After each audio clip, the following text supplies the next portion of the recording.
Thomas Paine, Thomas Paine, Thomas Paine, Sam Adams, Sam Adams, Sam Adams, Benjamin Franklin, Benjamin Franklin, Benjamin Franklin. These men spoke up for what they thought was right. From their courage came such documents as the Declaration of Independence and the Constitution of the United States. From their willingness to speak what was sometimes unpopular but right, we enjoy such liberties as freedom of speech, the right to keep and bear arms, and freedom of religion. There are those who still wish to oppress our freedoms, and there are still patriots willing to stand up and defend life, liberty, and the pursuit of happiness. Men like Zeb Bell, who honor our founding fathers and what they stood for. It's now time for Zeb at the Ranch, speaking up and defending your freedoms. Brought to you by Magic Valley Les Schwab Tire Centers and all of the other great advertisers on the program. And now, Zeb Bell. Boy, are these words to remember. Stay humble. The holes dug for us in the ground are all the same size. Morning, everybody. Here comes Kate Smith and God Bless America, followed by a real live patriot to call in and give us our Pledge of Allegiance on a Tuesday. Good morning. And a big, big thank you to Kate Smith. Stage left, thank you very much, Kate. God bless America. And welcome to Zeb at the Ranch on a Tuesday. I'm Zeb Bell, and of course with our major sponsor, your Magic Valley Les Schwab Tire Centers, all 7 locations serving you with the best of tires for your driving safety. And of course, some of our great advertisers like Burley Physical Therapy and Rehabilitation at 1263 Bennett Avenue, Suite 2 in Burley, helping you get back to being you. Right now, let's go to the phone line and have a patriot with our Pledge of Allegiance. Good morning. Good morning, sir. My friend. I pledge allegiance to the flag of the United States of America and to the republic for which it stands, one nation, under God, indivisible, with liberty and justice for all. As always, a very good job, my friend. Call back a little later. Thank you very much. Thank you. Right now, ladies and gentlemen, how about a little bit of weather on this Tuesday, brought to you by K&R Rental at 256 South 600 West of Heyburn. Right there, smack dab on the Burley-Paul Highway. Hello, Roger and the crew. They've got the best of tools and equipment for your rental for any project. Might be your gardening project. Might be taking care of your lawn. It might be for anything. They've got the tools and they've got the knowledge. And if you're not sure what you need, just give them a call and ask. 678-3122, K&R Rental. And right now, here's the old Scott man with the weather. Another bright and beautiful day. Good morning. I'm Scotty Cameron with your Zeb at the Ranch weather forecast. Sunshine today, expecting a high right around 82, then mostly clear skies for tonight. Low's going to be around 50. Then for tomorrow, sunshine, highs around 86, partly cloudy for Wednesday night. Lows around 52. Here's the only little hiccup we're going to have in the weather this week. Partly sunny for Thursday. Slight chance of showers in the afternoon. Highs around 83. Those showers will continue on into that evening. Looking for a low around 52, then back to mostly sunny on Friday, a high of 82. That's your Zeb at the Ranch weather forecast. I'm Scotty Cameron. And a very good job, Scotty, filling in for Gina. Gina's on vacation this week, and old Scottman helping out. Weather brought to you by K&R Rental at 256 South 600 West of Heyburn. As I said, they've got the best of tools and equipment for your projects that you need to finish. You be sure and get a hold of them today. 678-3122 on the Burley-Paul Highway, K&R Rental. Don't forget them. We've got a jam-packed program. Dan Kish with the Institute of Energy Research talking about how idiotic and never going to be cost-effective it would be to go solar and wind. We're going to have that on at 9:06. Then we have Raynard Jackson coming on, talking about race relations and Martin Luther King at 9:30. And then at 10:06 this morning, we have Reverend Paul Thompson from the Eastside Baptist Church talking about LGBT and why and how they are getting special rights and privileges and acknowledgments, and we're going to be talking about that at 10:06. Want to remind you, too, about Burley Livestock Sale Yard. Oh, the sale that works for you at 1100 Occidental Avenue in Burley. Merv May, Cade Rogge, and Lance Udy, excuse me, always there to serve you every Thursday with sale time at 10:30. Don't forget, for cattle consignments and sale information, call them at 678-9411. Burley Livestock Sale Yard with a big sale coming up on this Thursday at 10:30. Also, want to take the time to acknowledge and thank a really good advertiser that's been with us ever since we started this program, and that's, of course, Daryl's Cleaners at 1223 Albion Avenue in Burley. Hello, Kevin. Hello, Cindy. They get there early in the morning, and they start taking care of your clothes, all the dry cleaning, and, oh, yes, even all the washing and the drying and the folding and the ironing of your clothes if you don't have time, just like Mom used to do, absentively. You be sure and get in there today, and you'll be amazed when you go to pick up your clothes. You'll say, holy moly, I didn't know I had this great-looking shirt. Well, they do a fantastic job at Daryl's Cleaners, 1223 Albion Avenue in Burley. Wow. Calls are welcome and appreciated at 436-2244, 1-866-927-4587.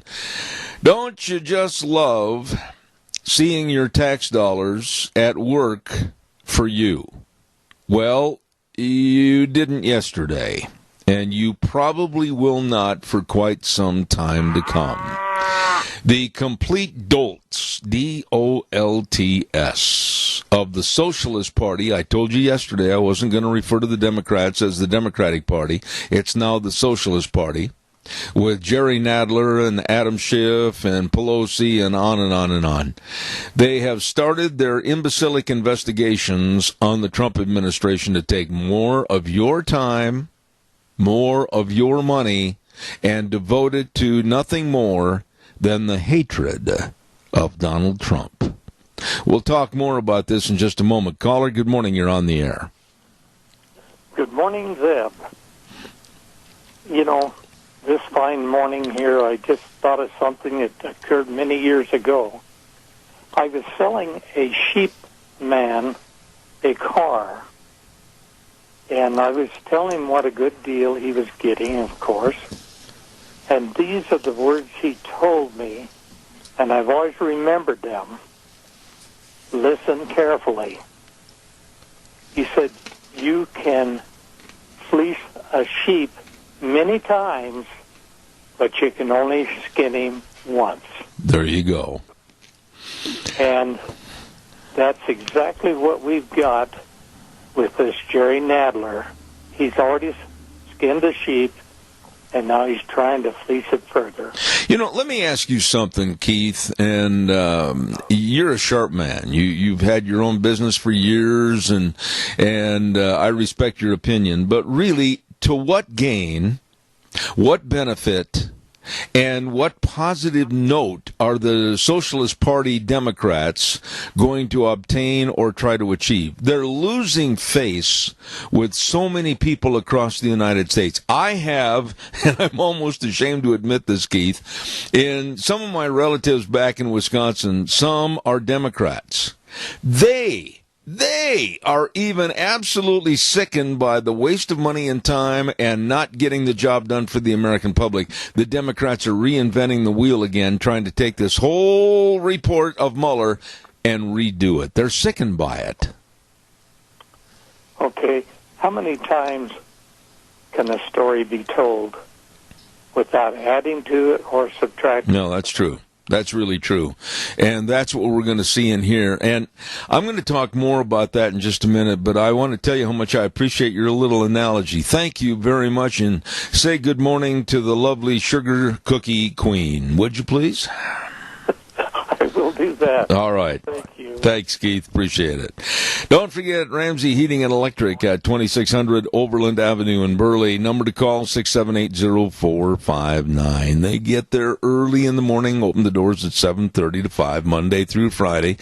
And this is really true. All your heating, cooling, and electrical needs. And that's not brag, that's a fact. but you're also getting all the knowledge and experience from a staff that absolutely really appreciates your business. They, Ramsey Heating and Electric, have been in business over 6 decades. 6 decades serving you. Please get a hold of them today or stop in at 2600 Overland Avenue in Burley, Ramsey Heating and Electric. Want to also acknowledge, if I could please, our dear friends over at Denny's Restaurant. I mean, if you haven't been in there, I urge you to do so and check out some of the new menu choices. And like listen to this one, banana chocolate, hazelnut crepe breakfast, or the strawberry vanilla crepe breakfast. Add on with bacon or sausage and hash browns. You are living in eating heaven, I'm telling you, at Denny's Restaurant, 611 North Overland in Burley. And they've got another location at 291 Pole Line Road in Twin Falls. They are America's Diner and the home of Zeb's Lunch Bunch. Denny's Restaurant, you stop in and see them today. Well, I'll ask you the same question. What good is all this going to bring? The biggest joke, and I watched this on TV yesterday briefly. I didn't have the stomach to sit there and listen to the whole thing. The biggest joke was the appearance at that hearing of 1974. That ought to put a little gray hair on your head. 1974 attorney and convicted felon John Dean, a man that is an avowed Republican hater. He absolutely hates the conservatives, hates the Republican Party, and he is doing nothing in front of this hearing except providing his felonious opinion.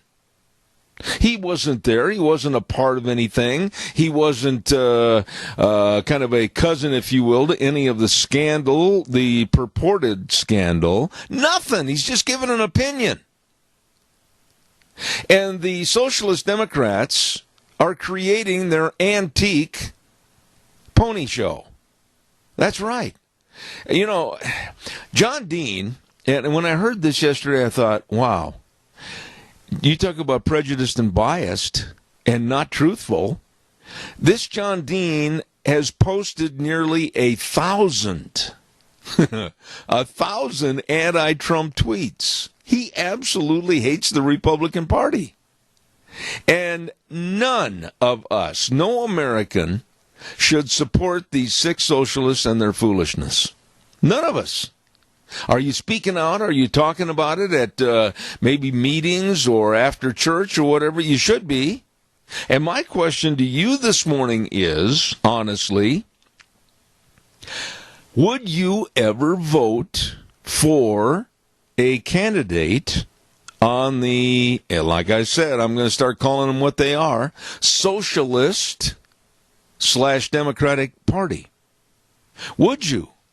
Whether it's local, or whether it's state or national. They are bent on nothing more than hatred and chaos and absolutely taking more money from you and me. Would you ever vote for that? I'd like to kind of start a little public opinion poll on that. Give me a call, 436-2244, 1-866-927-4587. I think I'm scheduled to go back over to Burley Physical Therapy and Rehabilitation on Friday morning. I got to check my schedule. Hold on, caller. I'll be right there. Burley Physical Therapy and Rehabilitation at 1263 Bennett Avenue, Suite 2 in Burley. Oh, yeah, Nick Greenwell and all the physical therapists. And every other Thursday, we're going to run a segment on my program, and we're going to be introducing people like Jeff Jensen and Josh Greenwell and all these other great folks that are absolutely committed to helping you get back to being you. Aching and paining, they can help, they will help at Burley Physical Therapy and Rehabilitation, 1263 Bennett Avenue, Suite 2 in Burley, and that number again to make an appointment at Start Feeling Better, 678-1191. You get a hold of them today. Want to also remind you, too, about our friend Jake and the crew over at Rain for Rent. You know, a couple of weeks ago when it was rain and then cold and the wind was blowing 100 miles an hour or whatever, they were probably in the office listening, but boy, are they out busy right now. You can bet on it. Rain for Rent with Jake and the whole crew. They're a Reinke Diamond dealer, and they're located at 134 South 600 West DePaul. Number to call these busy people, but really serving you people, 438-5065. Get a hold of them today, and don't forget to ask them about the telemetry annex boxes for any pivot. You can run right through your smartphone. Absolutely great service. Dedicated sales staff serving you at Rain for Rent. Good morning. You give them a call today, 438-5065. Caller, good morning, and thank you for your call. You're welcome, sir. The Democrat Party has shown their colors now. Their true colors are coming out. And anybody, in my opinion, that votes for a Democrat is voting against the Constitution, against the rule of law, against the sovereign border, against God, against everything that is right. You know, one thing, I'm going to interrupt you right there.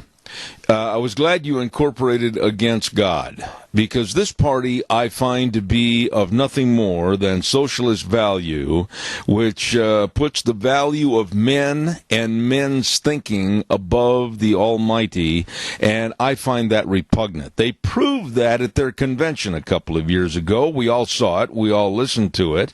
And some of their statements that they have made since then absolutely lead me to wonder if there's anybody involved in the Democratic Party that has any faith at all. Now, if they do have any faith in God and the words of the Bible are supposed to ring true, then how are they supporting their party? That's a great question. I'd love to have some answers to that. I would like to see our media get back to being the media like they're supposed to be, like the watchdogs, and holding politicians' feet to the fire on both sides. Well, if you're going to have a belief system, and Doug Martin gets up in the morning and you have a set of rules that you as a human being say, this line will not be crossed. I will not do this to someone else. I will not allow someone to do this to me. We all should have some kind of rules and regulations that we follow every day to be better people and help serve other people. But if you get up and you lie to yourself and you lie to the Almighty and say, well, I'm a Christian and I believe in this and everything, and then you go out and honor a platform that gives credence to abortion, gives credence to the LGBT, gives credence to all these other issues that really are against the Bible and God's Word, what kind of a phony are you? That's just it.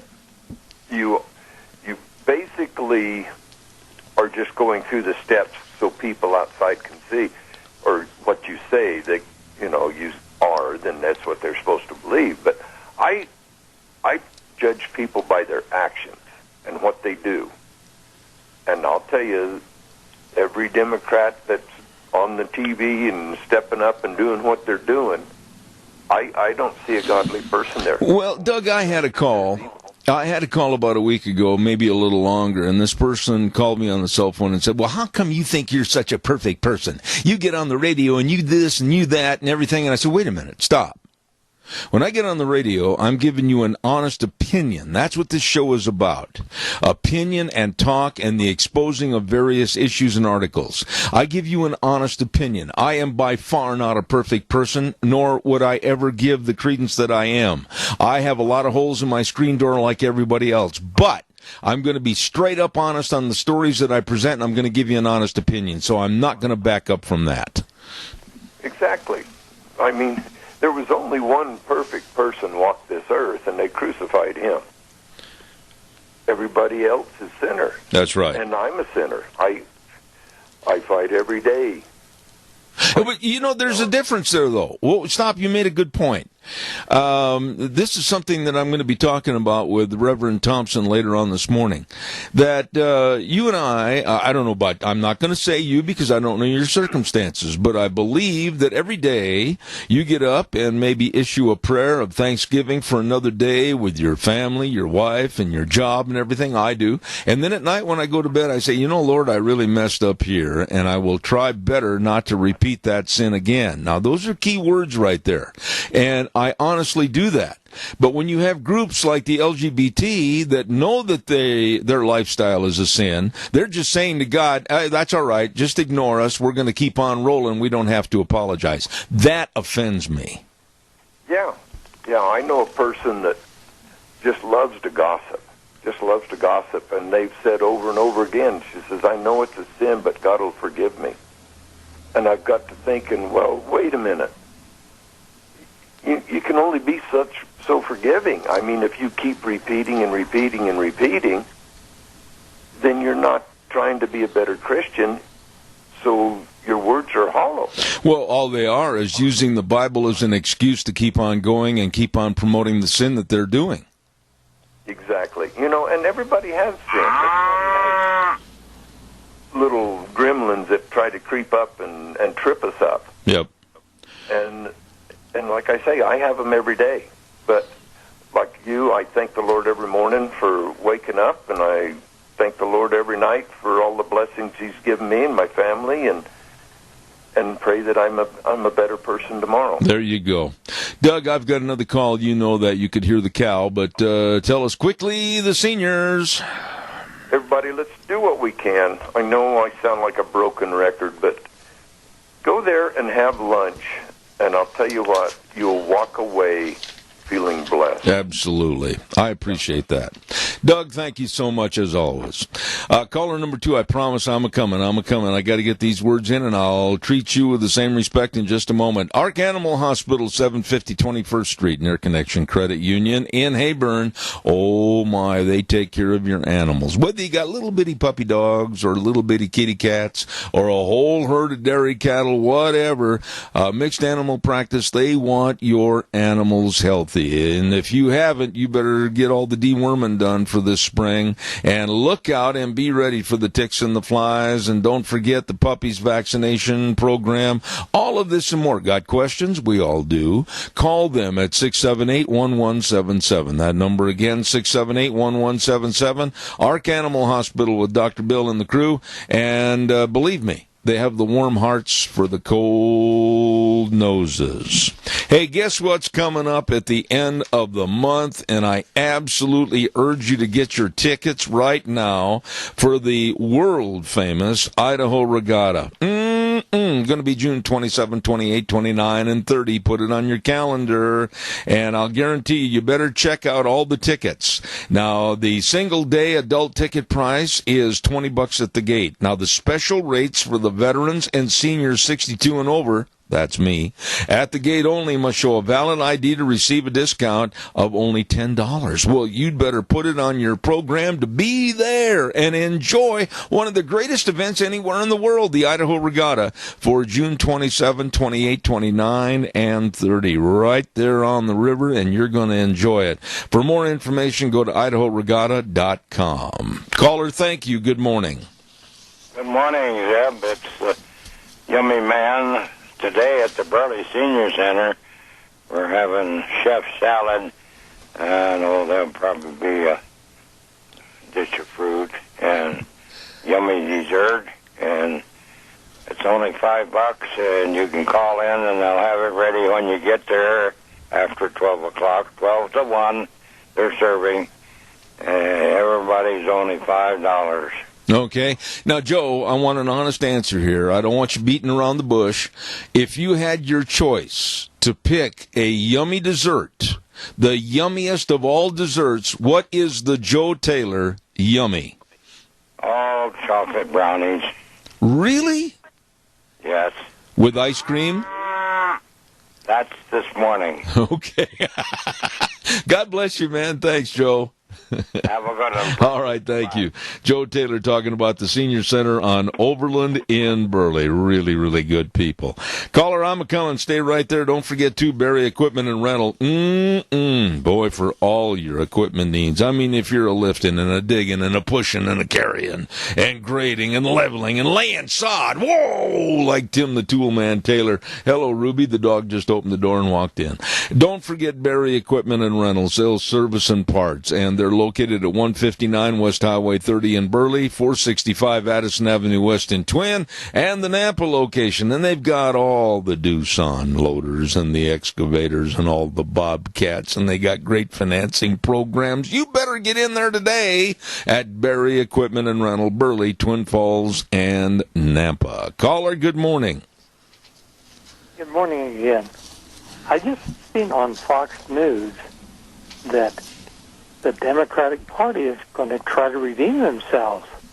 They're going to stop the pay raise for the Congress and that sort of thing. I don't think it's the way that I don't think the way they're going about it's going to get it done. Do you? Well, let me say this, that I almost took off my 120 Llama boot last night and threw it at my 60-inch screen because I was so mad when I heard the likes of the little snip, Alexandria Ocasio-Cortez, saying that she wants to demand a pay increase for her work in the House of Representatives. Now, I don't know if you're aware of it or not, but the base salary for all rank-and-file members of the U.S. House and the Senate is $174,000 a year, plus benefits. Now, Alexandria Ocasio-Cortez was a former bartender, and I probably would be safe in saying that as a former bartender, she probably made, at the most, including tips, maybe $28,000 to $30,000 a year. So she's extremely overpaid and underworked in what she's doing to try to be disruptive against our Constitution in America. I would like to see her fired and not given a pay raise. Okay, let me ask you this. Is she singling herself out? Or just her because of her loud mouth? She should get more money? No, she was very cagey about this and said that basically all of her rank and file, members of the House, etc., deserve to have more money. Let me tell you something.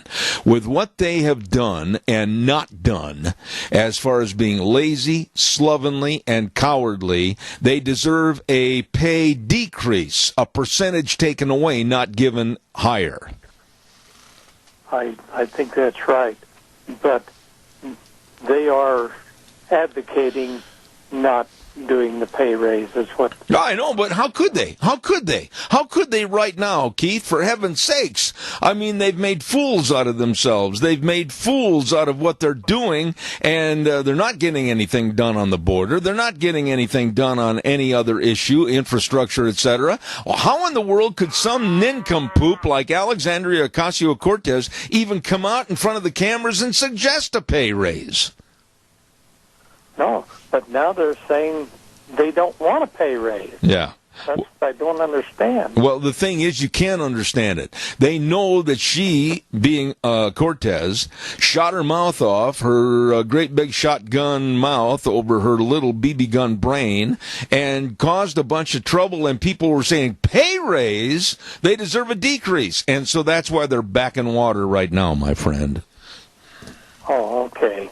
That makes sense. But I thought they were just trying to redeem themselves. No, she created another firestorm because she's not real bright. She's a member of the NRB party, the Not Real Brights, and until they get rid of the likes of her, we're going to see nothing more than just more problems. Thank you, Keith. God bless you. I appreciate it.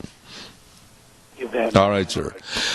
Caller, hang on a second. I'll be right there. I want to remind everybody about Dino Septic Service. You know, they do a job that I don't want to stand out there and pump a septic tank. No. No, I don't want to be out there, with sewer and sink drain line cleaning and nothing like that. No, they do it with a smile on their face. Liquid waste removal, septic inspections, mainline irrigation installation and repair, backhoe services, all of this and more. Dino's Septic Service. They are really, really good at what they do. I know because we use them, and I absolutely stand there and say, yep, they're the best. Call them today at 436-6526 or in Burley 678-1638. As I said, with that big truck smells cargo on the way to serve you, Dino's Septic Service, you call them now. Caller, good morning. You're on the air. Talk to me, caller, quickly. Can you hear me, Zeb? I'm trying to talk to you. Well, you're coming through now, so... On the radio, and I heard that the people in Washington are wanting a raise. Well, that's what Ocasio-Cortez was saying. Why don't they pay our freaking military men who are actually doing something more money? Give them a raise. Give the people who's donating their body. I have no argument with that whatsoever. Why don't they treat our elderly and many of the programs for our elderly with more money that they're wasting and throwing down a rat hole with these stupid juvenile hearings of trying to reinvent the wheel and charges against Trump? Why? Answer your own question. I can't either. I agree with you. It should be the elderly and the military people getting a raise. There has nothing come out of Washington, D.C. in a very, very long time to warrant them to make as much as they do. Am I supposed to feel, Riley, or are you supposed to, or anyone else supposed to, feel sorry for these people that are, in my opinion, underworked and overpaid at $174,000 a year in benefits? There's a lot of people right here that aren't even making a fifth of that, and they're groveling and trying to feed their kids, send them to school, buy them clothes, get the groceries paid. I am sick and tired of hearing the groveling from those people back on the Potomac. I'm right with you on it. It kind of got me fired up this morning, and, I don't even make nowhere near that much. If I made half that much a year, I would be pretty doggone tickled, as most people would be. It is outrageous what they think that they need to give themselves. This is what irritates the heck out of me about it. They work for me and you, Zeb. They don't work for themselves. They can't give themselves a raise. They should have to come to us as citizens and ask us for a raise. And just to vote on giving, hey, if that worked that way, I'd make a heck of a lot of money doing what I do. I'll tell you what, if it were any other job, and we had hired these respective people to work for us, there'd be quite a few people standing in the unemployment line as far as I'm concerned. I really doubt that lady could even figure out how to make a Jack and Coke decent. But I'll let you go, buddy. Okay, thank you. I just don't understand politics. We are blessed. I've said this before, and I'm going to stand behind my statement here again, that we're so blessed in the state of Idaho to have people and representatives and senators that really care about their constituents and care about the problems that they're up at the yearly State House gathering to try to solve. And they do a good job. And anytime I've called, I don't care who it is, they've always been responsive and said, yeah, well, we'll try to make that into our schedule and be there. And 90% of them have accomplished that. But when you talk about a national senator or congressman, I don't know why, but all of a sudden they elevate themselves to, I am God. You will refer to me as God, and you will bow at my throne. I don't like that attitude. I don't like that attitude, and I won't accept it. Just like Riley said a minute ago, they are our employees. They work for us. And the attitude has got to change. I'm going to pick on Mike Simpson. His attitude's got to change. He's got to start saying, you know what? Even though old Zeb and I had a disagreement on the radio about 3.5 years ago, I need to call his program and let my constituents know what I'm doing, or not. He won't do that. And I am not going to be a dog chasing a parked car. So we've got a division there. Calls are welcome, 436-2244, 1-866-927-4587.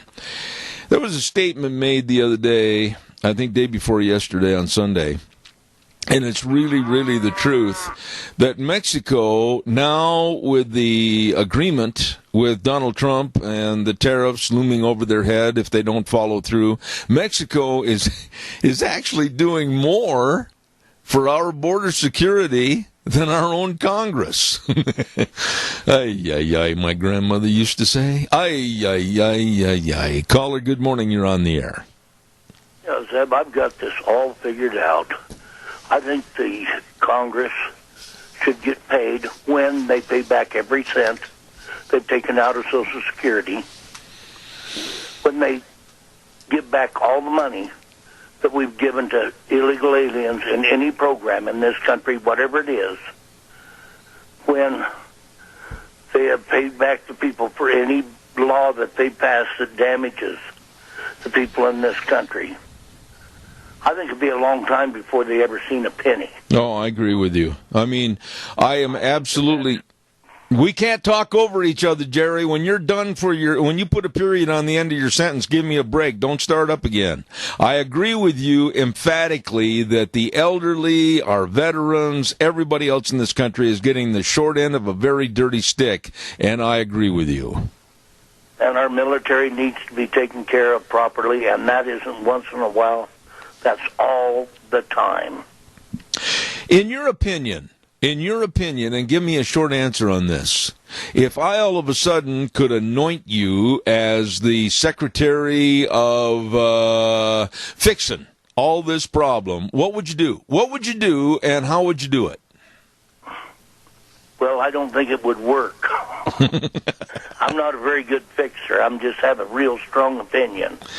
And I'm not real happy with what our Congress has been doing. I think these investigations are nothing but crap. 2 years, or over 2 years of investigation, and not found one thing that they can prosecute on is ridiculous. Absolutely. That's witch hunting.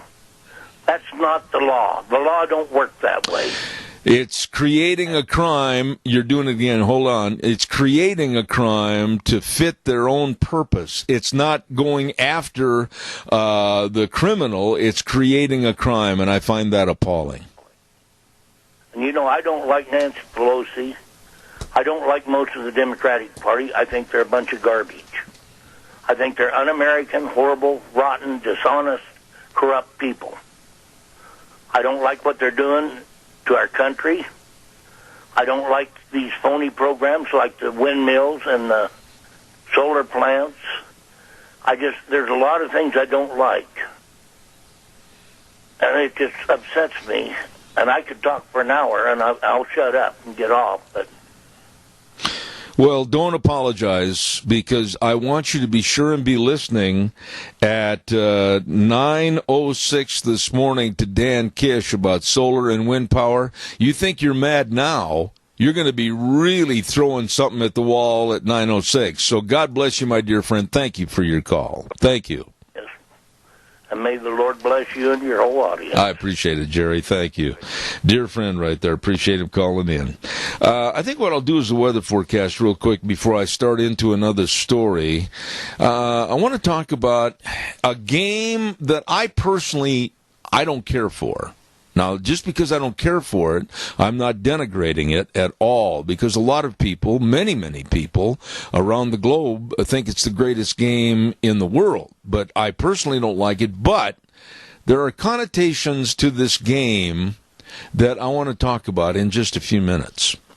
Don't forget, of course, our weather being brought to you by Mount Harrison Audiology and Hearing Aids. And they're located at behind the Minidoka Hospital, right across from the emergency room. You can't miss them. And they're there to serve your hearing health needs. Each person is given individual and customized and personal treatment plans. I urge you to get a hold of them if you're noticing a diminishment in your hearing. They can help. They will help at Mount Harrison Audiology and Hearing Aids, 312-0957.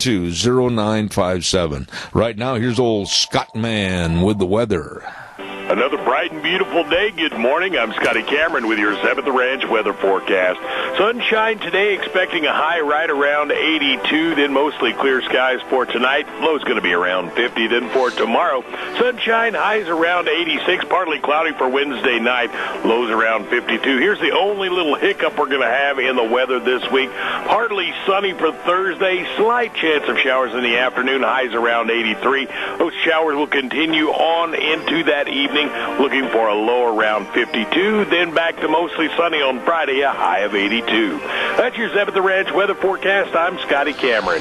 Scotty, good job. Good job. And, of course, the weather brought to you this hour by our friends, Mount Harrison Audiology and Hearing Aids, Christine Pickup, Courtney Mitchell, Shane Hunsaker. They know all about hearing health, and they want to make sure you preserve yours. Give them a call today for an appointment at 312-0957. Calls are welcome and appreciated. 436-2244, 1-866-927-4587. A lot of people that I've seen on television, heard on the radio, etc., that love soccer are going to be watching the girls' soccer championships in France. And many of the interviews of "Go get 'em, USA," "Go get 'em, win this match, USA." I think it's great. I think it's wonderful. I think it's fantastic.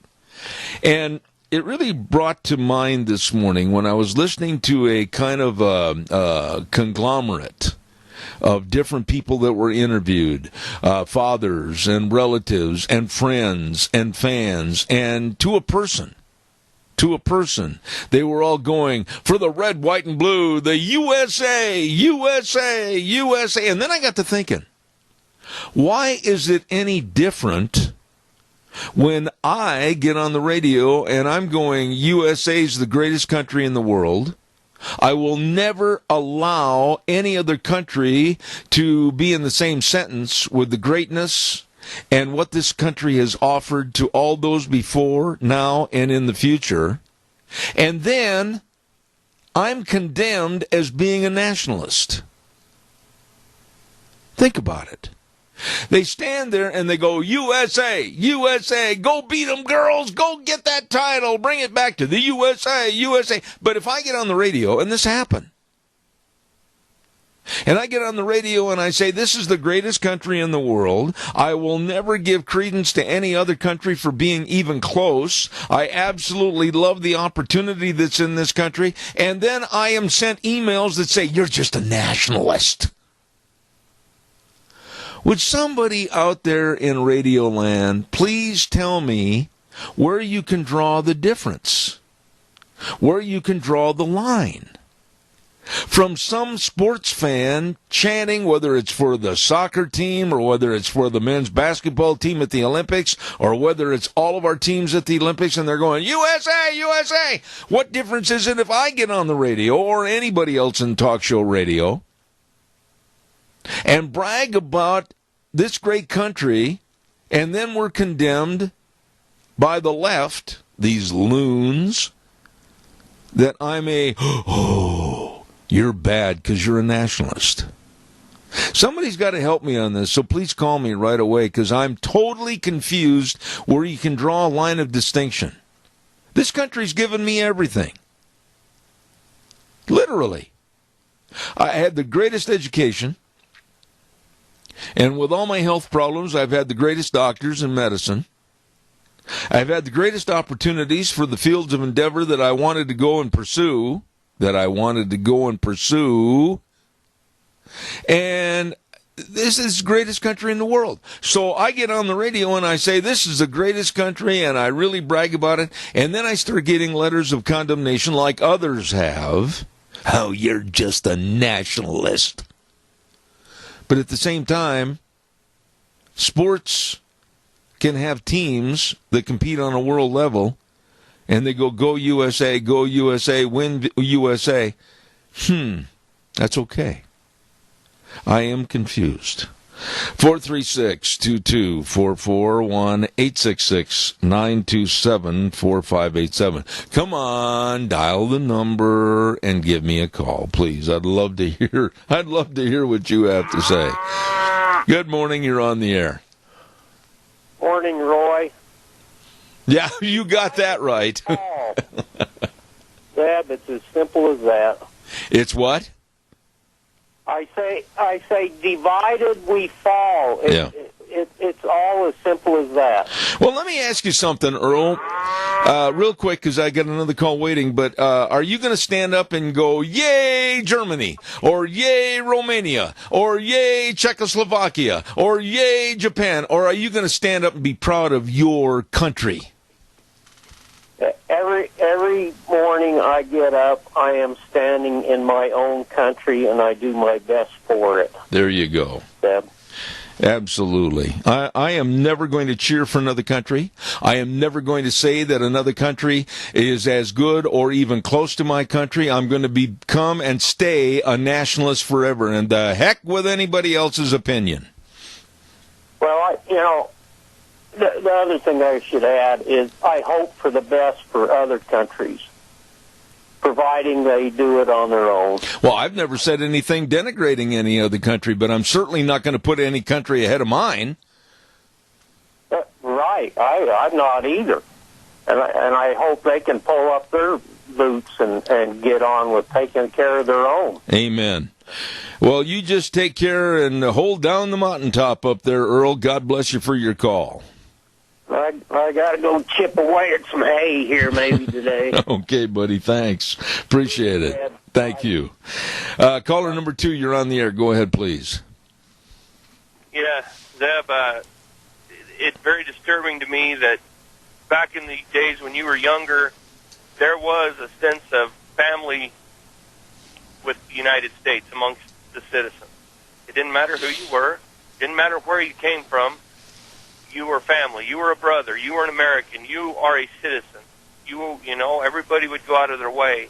And as time has gone on, some of the generations that's happened and things that have been said, and now we're no longer a family. We're no longer the family of the United States of America. We're separated, and some of us have ill thoughts and contempt of heart for the United States. And I got to say for them is the men that fought for World War II and Vietnam, were some of the greatest men that ever walked the face of this earth. And to say that our country is bigoted and hateful, they need to go back and check and talk to some of these people's families who these soldiers never did come home. That's right. And they gave everything they had to make sure that we would grow up in a country that is free, that we can make the choices and the decisions we want daily on our own thoughts and our own freedoms. There you go. And it really sucks that people would throw away a sacrifice somebody made for them so easily. And I got to go. Talk to you later. I appreciate your comments. Thank you. Thank you very much. Yeah, I want it to go on record. I want it to go on record for all the liberals in this area. I don't care if they write op-ed pieces for the Times News or try to, or whatever the case might be. I am a nationalist. Go ahead and attack me. I am a nationalist. Go ahead, get your pen and your paper, and hit the keyboard and everything. Oh, that's Zeb Belly's a nationalist. And you know what? Pardon this expression. I'm damn proud of it. Don't forget our major sponsor, your Magic Valley Les Schwab Tire Centers. Absolutely with all the tires that you need for all your safe driving. They've got all your car tires, pickup tires, SUV tires, horse trailer tires, whatever. They've got them all, many of which right now are on sale. You've got to check out that Eclipse tire for your passenger car. All-season tread, advanced noise reduction, or check this one out for your pickups and SUVs. The Open Country MT. Woo! Outstanding traction, aggressive tread design, all of these and more. Along with the best in brake service, front end alignment, shocks and struts, batteries, all of this with great great service. Stop in and see Lane and Rupert, Dave on Blue Lakes and Twin, Mike and Buell, Mike and Jerome, the Twist family in Paul, Daniel on Pole Line in Twin Falls, and Trent on Overland in Burley. Your Magic Valley Les Schwab Tire Centers. One thing, when you make a stand, or you stand for certain things in your life that are not going to change, you're not going to waver, don't ever capitulate and weaken. I will not. I will not. I, again, am very proud of this great country, the United States of America, and what it has afforded me and my family. And I will never back up with some of these frivolous, yes, stupid threats that have been given. Don't back up. Never step around, but always step over. We're going to take a little break, and we're going to let Wheels, let the big boys from CBS come in and mess things up. Then we're going to come back at 9:06 with a very, very good friend of mine, and that's Dan Kish with the Institute for Energy Research. He's got a story on the absolute lunacy of solar and wind power and how expensive it really is. And then at 9:30, we're going to be talking to Raynard Jackson, and we're going to be talking about Martin Luther King, and maybe not some of the good press. We're going to talk about that coming up, so don't forget, in the next hour. Zeb at the Ranch, I'll be right back.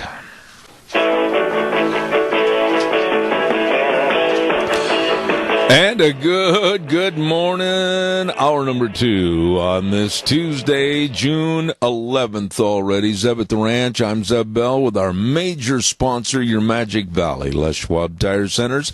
All 7 locations serving you with the best of safe driving tires. Be sure and stop in and see them today.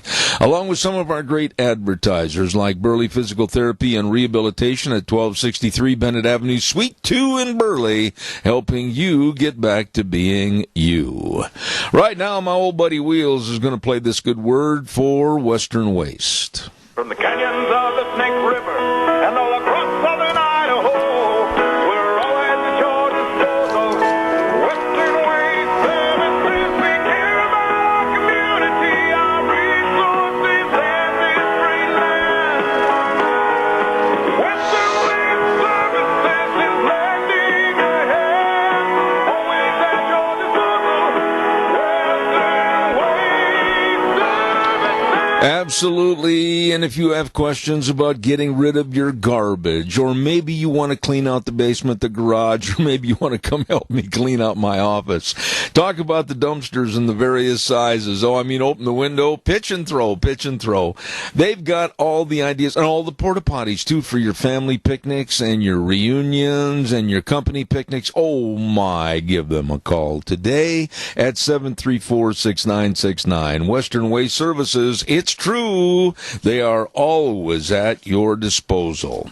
Hey, by the way, don't forget on Mondays, we talk gardening at 10:30 in the morning on Mondays with the lovely Miss Vicky at Vicky's Country Garden. She knows everything about bugs and how to get the plants with the right irrigation and moisture and all the fertilizer. This lady is so smart. Vicky's Country Garden on the Burley-Paul Highway with Green Thumbs, Dirty Knees, and Vicky's Country Gardens on Mondays right here on Zeb at the Ranch.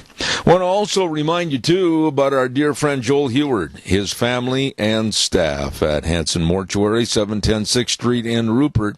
Joel, of course, there to serve you and your family in a time of real stress. And when that's the passing of a loved one, they are there to help. Always providing families they serve with the best possible support and comfort. And always with the highest ethical standards, with unquestioned integrity. I urge you to give them a call, 436-5636. Hanson Mortuary in Rupert, and Joel Heward also serving you and your family at Morrison Payne Funeral Home on East Main in Burley. You know, we went for, I think, a couple of years and didn't hardly visit with this man, and he is so knowledgeable about what's going on with energy, and he's always been just a real good friend of this program. And that is the man with the Institute for Energy Research. Here he is, my friend Dan Kish. Good morning, Dan. How are you? Good morning, Zeb. I'm fine. I hope you're well as well. Okay, I am, but I'm going to start this thing off by saying the following. I read the report that you had written and put together on existing generating resources are less costly than new generating resources. And I got to tell you, I threw a brand new Papermate pen almost through the wall. This is frustrating that we're being led down this path with stupidity of solar and wind power.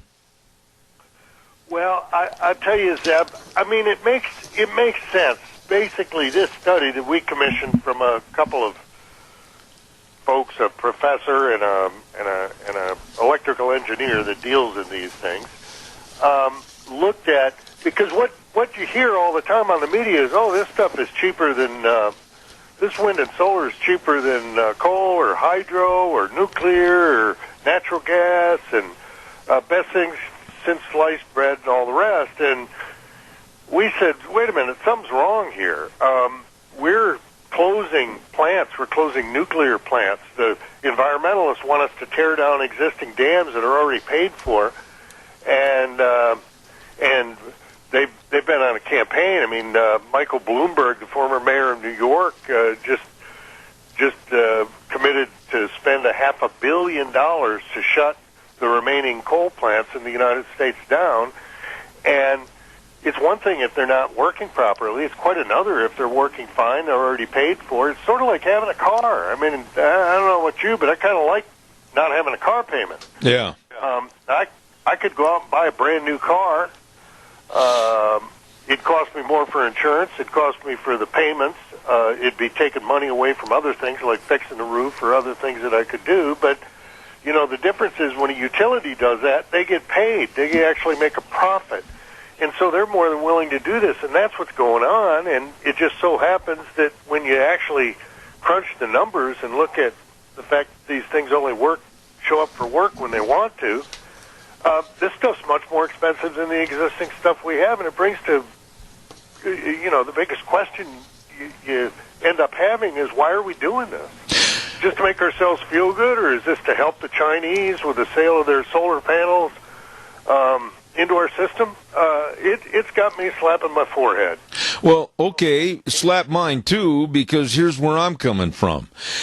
Is the American public as a sole entity, are we that naive and, quite frankly, that dumbed down that we can't see that by eliminating what's working now at a ridiculously low cost to us, the consumer, and getting rid of it and building new with the hopes that the dependability is going to be there with the idiocy of solar and wind, don't they see that we're putting ourselves right into the jaws of the lion, and all it has to do is bite down once, and we're basically screwed? Yeah, I mean, Zeb, that's exactly the point. Listen, we've lived long enough, and to remember the fact that for the past 40 years, or more actually, closer to 50 years, we've had this terrible feeling in the United States that somehow our future energy is held hostage by the Middle East, you know, by OPEC, by these people that hate us. And so we finally did something about it. We also had the largest coal reserves in the world, 5 times more than any other country. We've got massive hydro potential. We invented nuclear power. We've got natural gas so much so that we're exporting it, and there's just enormous amounts of natural gas in the United States. So we're finally to the point where we actually have energy security, thank you, President Trump. And these folks want to turn it on its head and instead commit us to buying a bunch of solar panels from China. Who knows what they put in those things? They talk about worrying about the grid. You know, the people having cyber terror on the grid, and they worry about cell phones coming from China. Well, what about all these solar panels that we plug into the grid? Has anybody ever looked to see if maybe they slipped a little bug in there? I don't know, but you'd sure think it would occur to some of these masterminds that have got us all committed to this stuff. And, you know, we know the consequences. We look at Germany where people pay 3 times as much as we do. Take your electric bill for your home or business or church or whatever it may be, triple it, and you see what the future holds for the United States if we don't get some of these local politicians. Most of this, you know, President Trump isn't pushing this.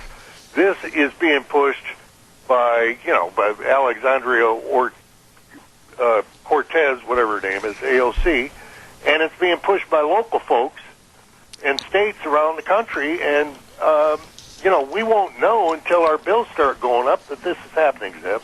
Well, okay, Dan, I'm a simple person. You know that. An old cowboy from Idaho. That's basically my premise of being on this program. But when you look at wind and solar, you're talking about a non-dependable energy source that has to be, and any fifth grader could figure this out, that if the sun's not shining and the wind's not blowing, that's a non-dependable energy source, and you have to have backup power. So that means you're going to have natural gas that was stated in this study, hydroelectric dams, batteries, anything else, including fossil fuels to back it up. So why in the world get rid of the original when it's cost effective? Well, that's exactly right, Zeb. I mean, it's not as though this is unexpected breakdowns. You know, any plant can break down, any car can break down. But if the government tells you got to buy a certain amount, if the government told you had to buy a car, a certain particular type of car that only worked 30% of the time, and that's about what wind and solar do. It varies regionally, but that's about it. So they only show up for work about that percentage of the time. So you got a car, you got to do business, you got to go to church, you got to go to the grocery store, you got to haul some heifers around, whatever it may be, and so what are you supposed to do? Well, that means you got to buy another car, or you got to pay for another one. So the government's telling you got to buy this stuff, even though it only shows up for work when it wants to. And then on top of that, if you want to be able to continue your life the way it is, you got to pay for this other thing. So you got to pay for the insurance, you got to pay for all the things that go along with it, and that's what's going on.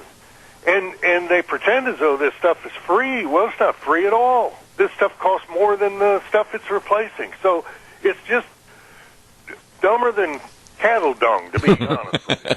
I agree with it. Hey, by the way, Wheels over at the main studio, please, when Mr. Kish is speaking, turn him up just a little bit, please. I'd appreciate it.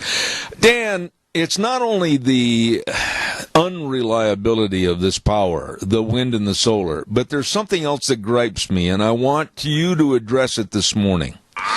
I absolutely am sickened by the landscape being blackened and denigrated by these wind towers and these solar farms. I absolutely don't want to see our land become an eyesore with huge solar panels and all these, I call them cancer sticks on the land, these wind turbines. What about all the land? Where are they going to get all the land, and who's going to sell it? How is it going to be paid for, and everything else? Well, right now, because it's really subsidized by the federal government, I mean, let's understand this. The wind producers get almost the wholesale rate for electricity paid by the federal government. Then anything they make from the utility on top of that is all gravy. And when it comes to solar panels, most of which we purchase from China, the taxpayers pay for 30% of that. That's the law, federal law. And so they're spreading these things across the landscape, and you're right. Any place where these things pop up, all of a sudden people are saying, wait a minute, we thought this was going to be like a television commercial. We didn't think it was going to be like Star Wars or something, and that's what it looks like. And so they're talking about an enormous dedication of land. And while you can run cows between windmills and things like that, if what you can't do is do that where they've laid out huge industrial solar panels across the land, where it basically becomes barren. And who knows what happens over time with these things. So all of these are concerns.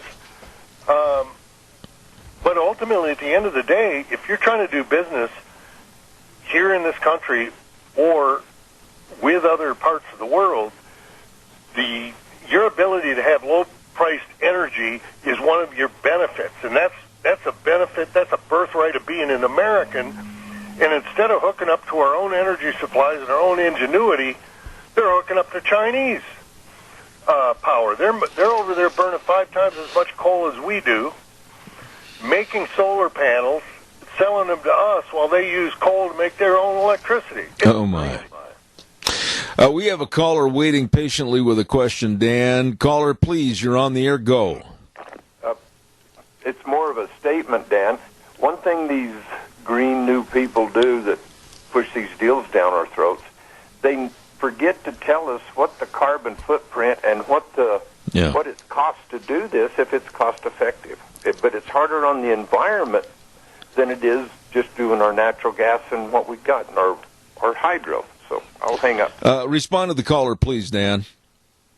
Well, your callers, per usual, your callers are always bright and understand what what happens in reality. They're not, living like people do here in Washington, D.C. with their heads in the clouds. The fact of the matter is they have a tremendous impact. And on the land, they have a tremendous aesthetic impact. This stuff is very diffuse. The beauty of concentrated energy, whether it's nuclear, natural gas, or coal, or you name it, is that it packs a lot of punch. This stuff is weak energy. And so it takes a lot more land to be able to get the same amount of energy. And, of course, we've only got so much land that's at the right. And if we're using, it'd be one thing if we could put them all on the mountaintops where they don't have to compete for other uses, including recreational uses, but also agriculture and everything else. Dan, one quick question, one short answer on this before we take another call. But who besides you and the people that work with you and me as a talk show host, who really is speaking out against the idiocy to the Joe Bidens and the Alexandria Ocasio-Cortezes and everything? Who's speaking up for sanity on this issue? Well, the president has occasionally, and of course they just mock him mercilessly when he says things about. He's joked at some of his rallies before. I've heard him. It makes me laugh. He says, "Honey, I want to watch some TV tonight." Oh, sorry, the windmill's not working. Yeah.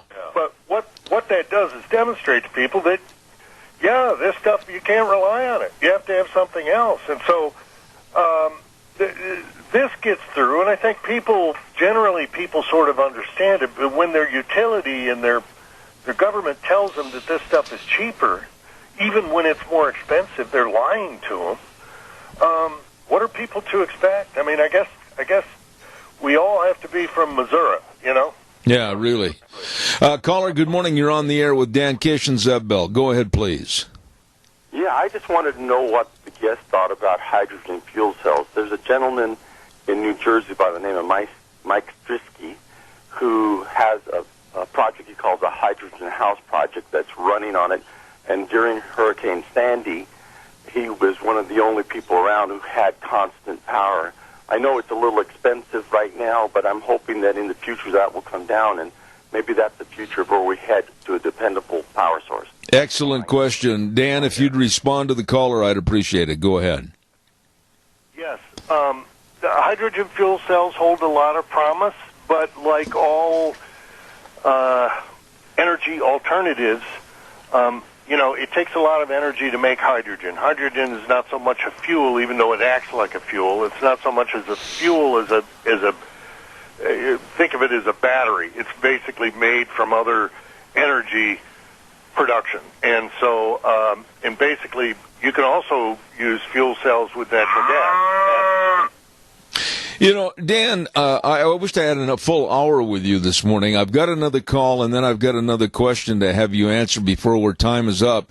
Caller, quickly, you're on the air. Make it short, please, if you would. Well, Idaho Power keeps doing ads like they're going to be totally clean by 2045, and I guess that means shutting down coal-fired power plants that are clean, and next to a coal mine in Wyoming that are efficient. And you'll see when the environmentalists force a good company like Idaho Power to do something stupid because they're being influenced up there in Boise, or however, there's no practicality in it at all. None. But okay, then, if we shut down the coal-fired power plant, then we ought to at least use the natural gas that is so abundant in America that they really don't even know what the hell to do with it all. And that is the future. That natural gas is a clean energy for the future if you want to be that way. And instead of something else, natural gas is there. Thanks. I'll hang up. Respond, please, Dan. Well, again, your caller's right on target. This is exactly what's happening. These utilities are folding to the politicians, and some of these, either appointed or elected folks with public utility commissions who've now taken upon themselves to say, oh, yeah, we force you to use this type of power. Or they could convince a utility. You see, the whole deal, Zeb, is utilities actually make more money when they buy something new. Then they get their 10 or 11% return on investment. Once it's paid for, once that thing's paid for, they can no longer make that profit on top of it. They make enough to keep going, but they don't get rich. And so they're happy to, if somebody tells you got to go out and buy a new car and they're going to pay for it for you, plus give you 10% on top, you'd go out and run the thing without oil, right? Mm-hmm. That's what's going on. Dan, I'm sitting here, and I wanted to get into agriculture a little bit, but I'm going to try to postpone that for the next time. Hopefully in a week or so I can get you back on the air. But one final thought. The state of California, as regressive as Sacramento, their state capital, can be, they're making it mandatory. Anybody building a brand new home in the state of California has to put solar panels in their roof for that prospective new home. This is almost like a Gestapo. It's almost like a communistic, socialistic state. You will do this. We are the government, and we demand it. It's about time the citizenry in this country just said not only no, but hell no. Well, yeah, Zab, and it's going to drive up the cost of housing. It's already beyond the pale in California. They got so many homeless people. They use the streets and sidewalks for bathrooms, and so they're just going to drive up the price of and import all this stuff from China. I mean, again, I don't know, but if I'm the Chinese and I'm the major importer into the United States and these things are plugging into the national grid, am I going to maybe have my scientists figure out if they can put a hidden bug somewhere that if I click my fingers, we can shut her down if the time comes in the future? I'd say I probably am. I can't prove that, but it sure be worth an investigation by the government. I hope they're doing that. They owe that to us because their number one thing is national defense. And so all of this stuff, and that's why Californians are already paying some of the highest electricity prices in the country. They're shutting down nuclear power plants. Again, if it makes sense, if it's cost effective, they're against it. If it's some kind of exotic, imported, expensive stuff, they're all for it. All I can say is that thank goodness we've got you and others like you with the Institute of Energy Research and speaking out about the idiocy of what's going on in this country with the green movement. Dan Kish, please come back soon. We've got more issues to talk about, and I appreciate it. Thank you so much.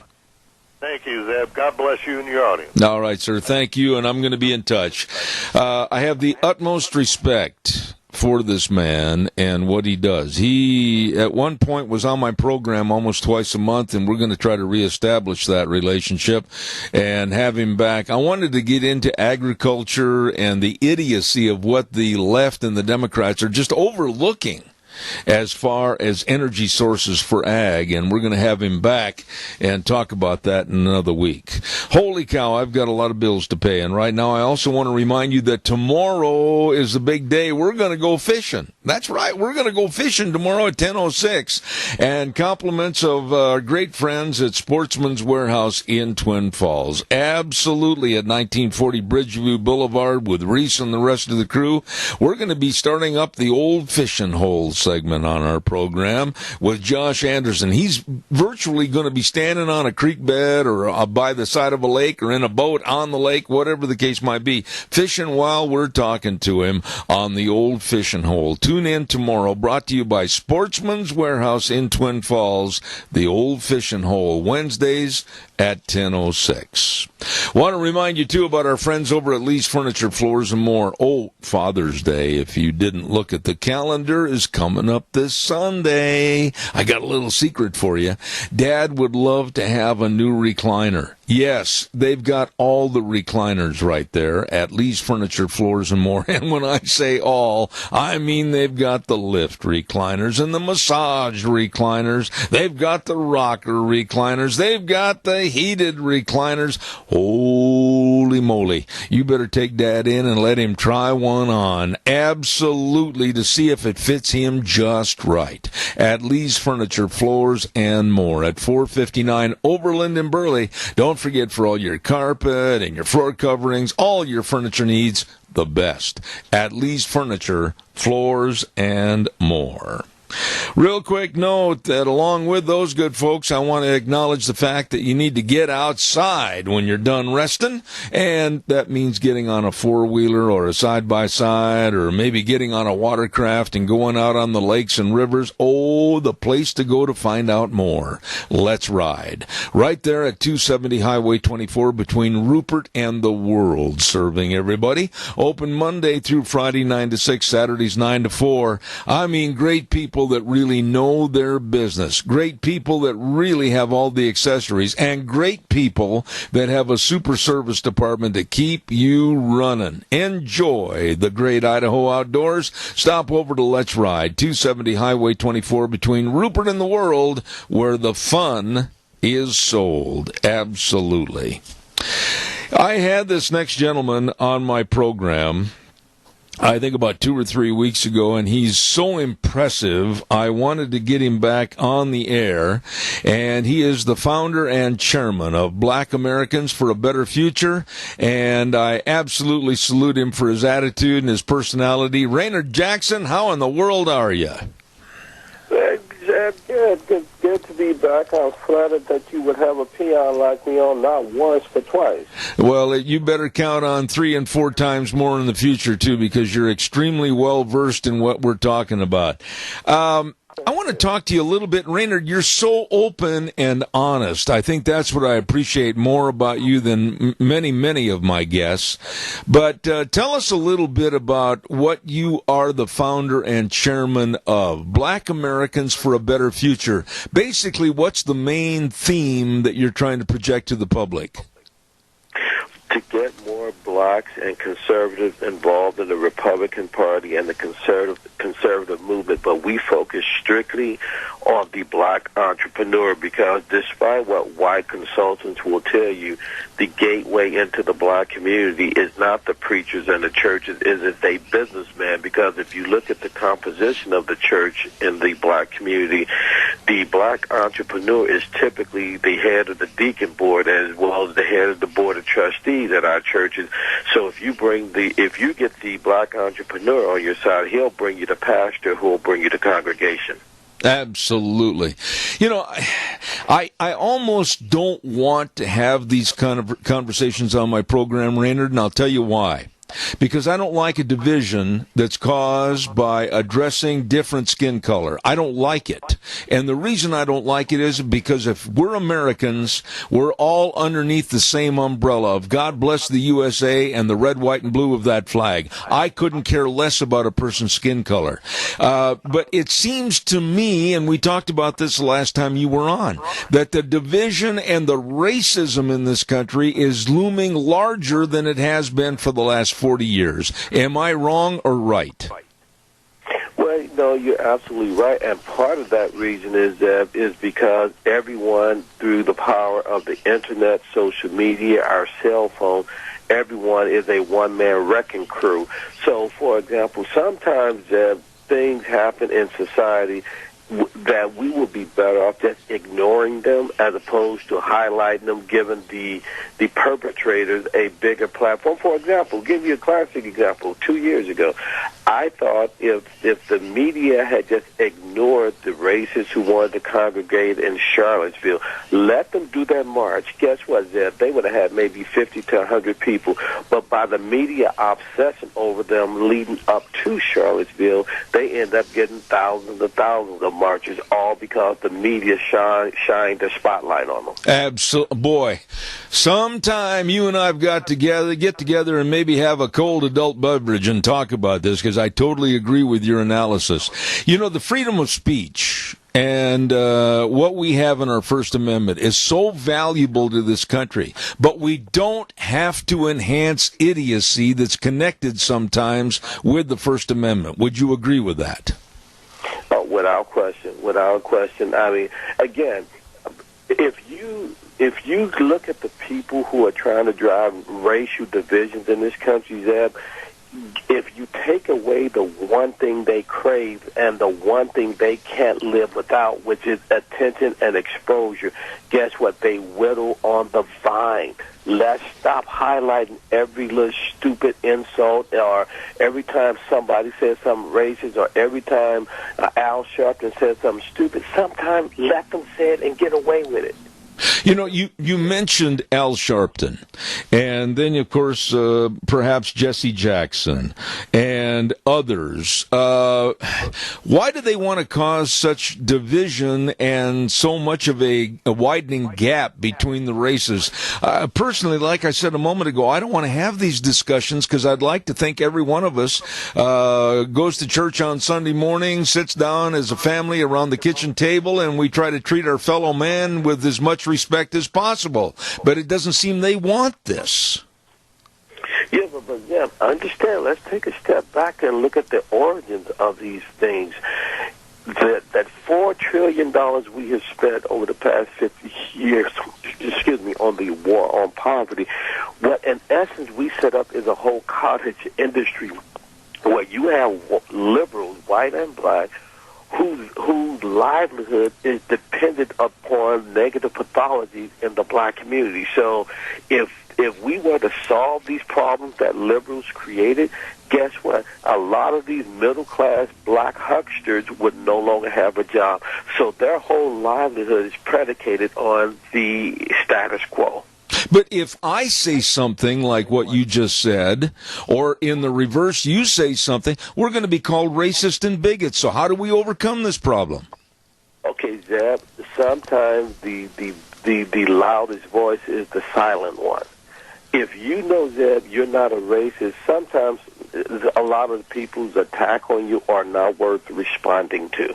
When you respond to them, you give them more energy than you would if you just ignored it. And we in this social media age today, that we feel like every attack on us has to be challenged and responded to tit for tat.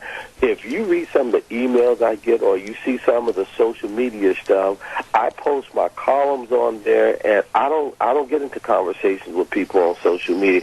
So people call me a fool, they call me the N-word, they call me a sellout, monkey, go back to Africa. I don't respond to it. Oh, my goodness. I would like to think that those kind of responses are just very, very few. Let me ask you this, Raynard. Recently, and I read that report that was put out as kind of a synopsis of David Garrow and his book and his writings about Martin Luther King. What about Martin Luther King? You had on your information sheet, will all of Martin Luther King's statues come down? I'd like you to discuss that a little bit. If the argument is going to be because Confederate icons like Jeff Davis,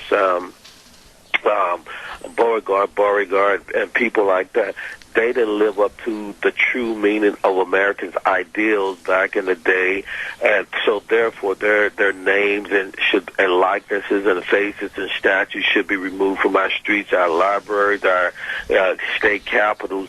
If that's the standard now, Zeb, everyone knew, and it's a fact proven, that Martin Luther King had affairs when he was married and alive.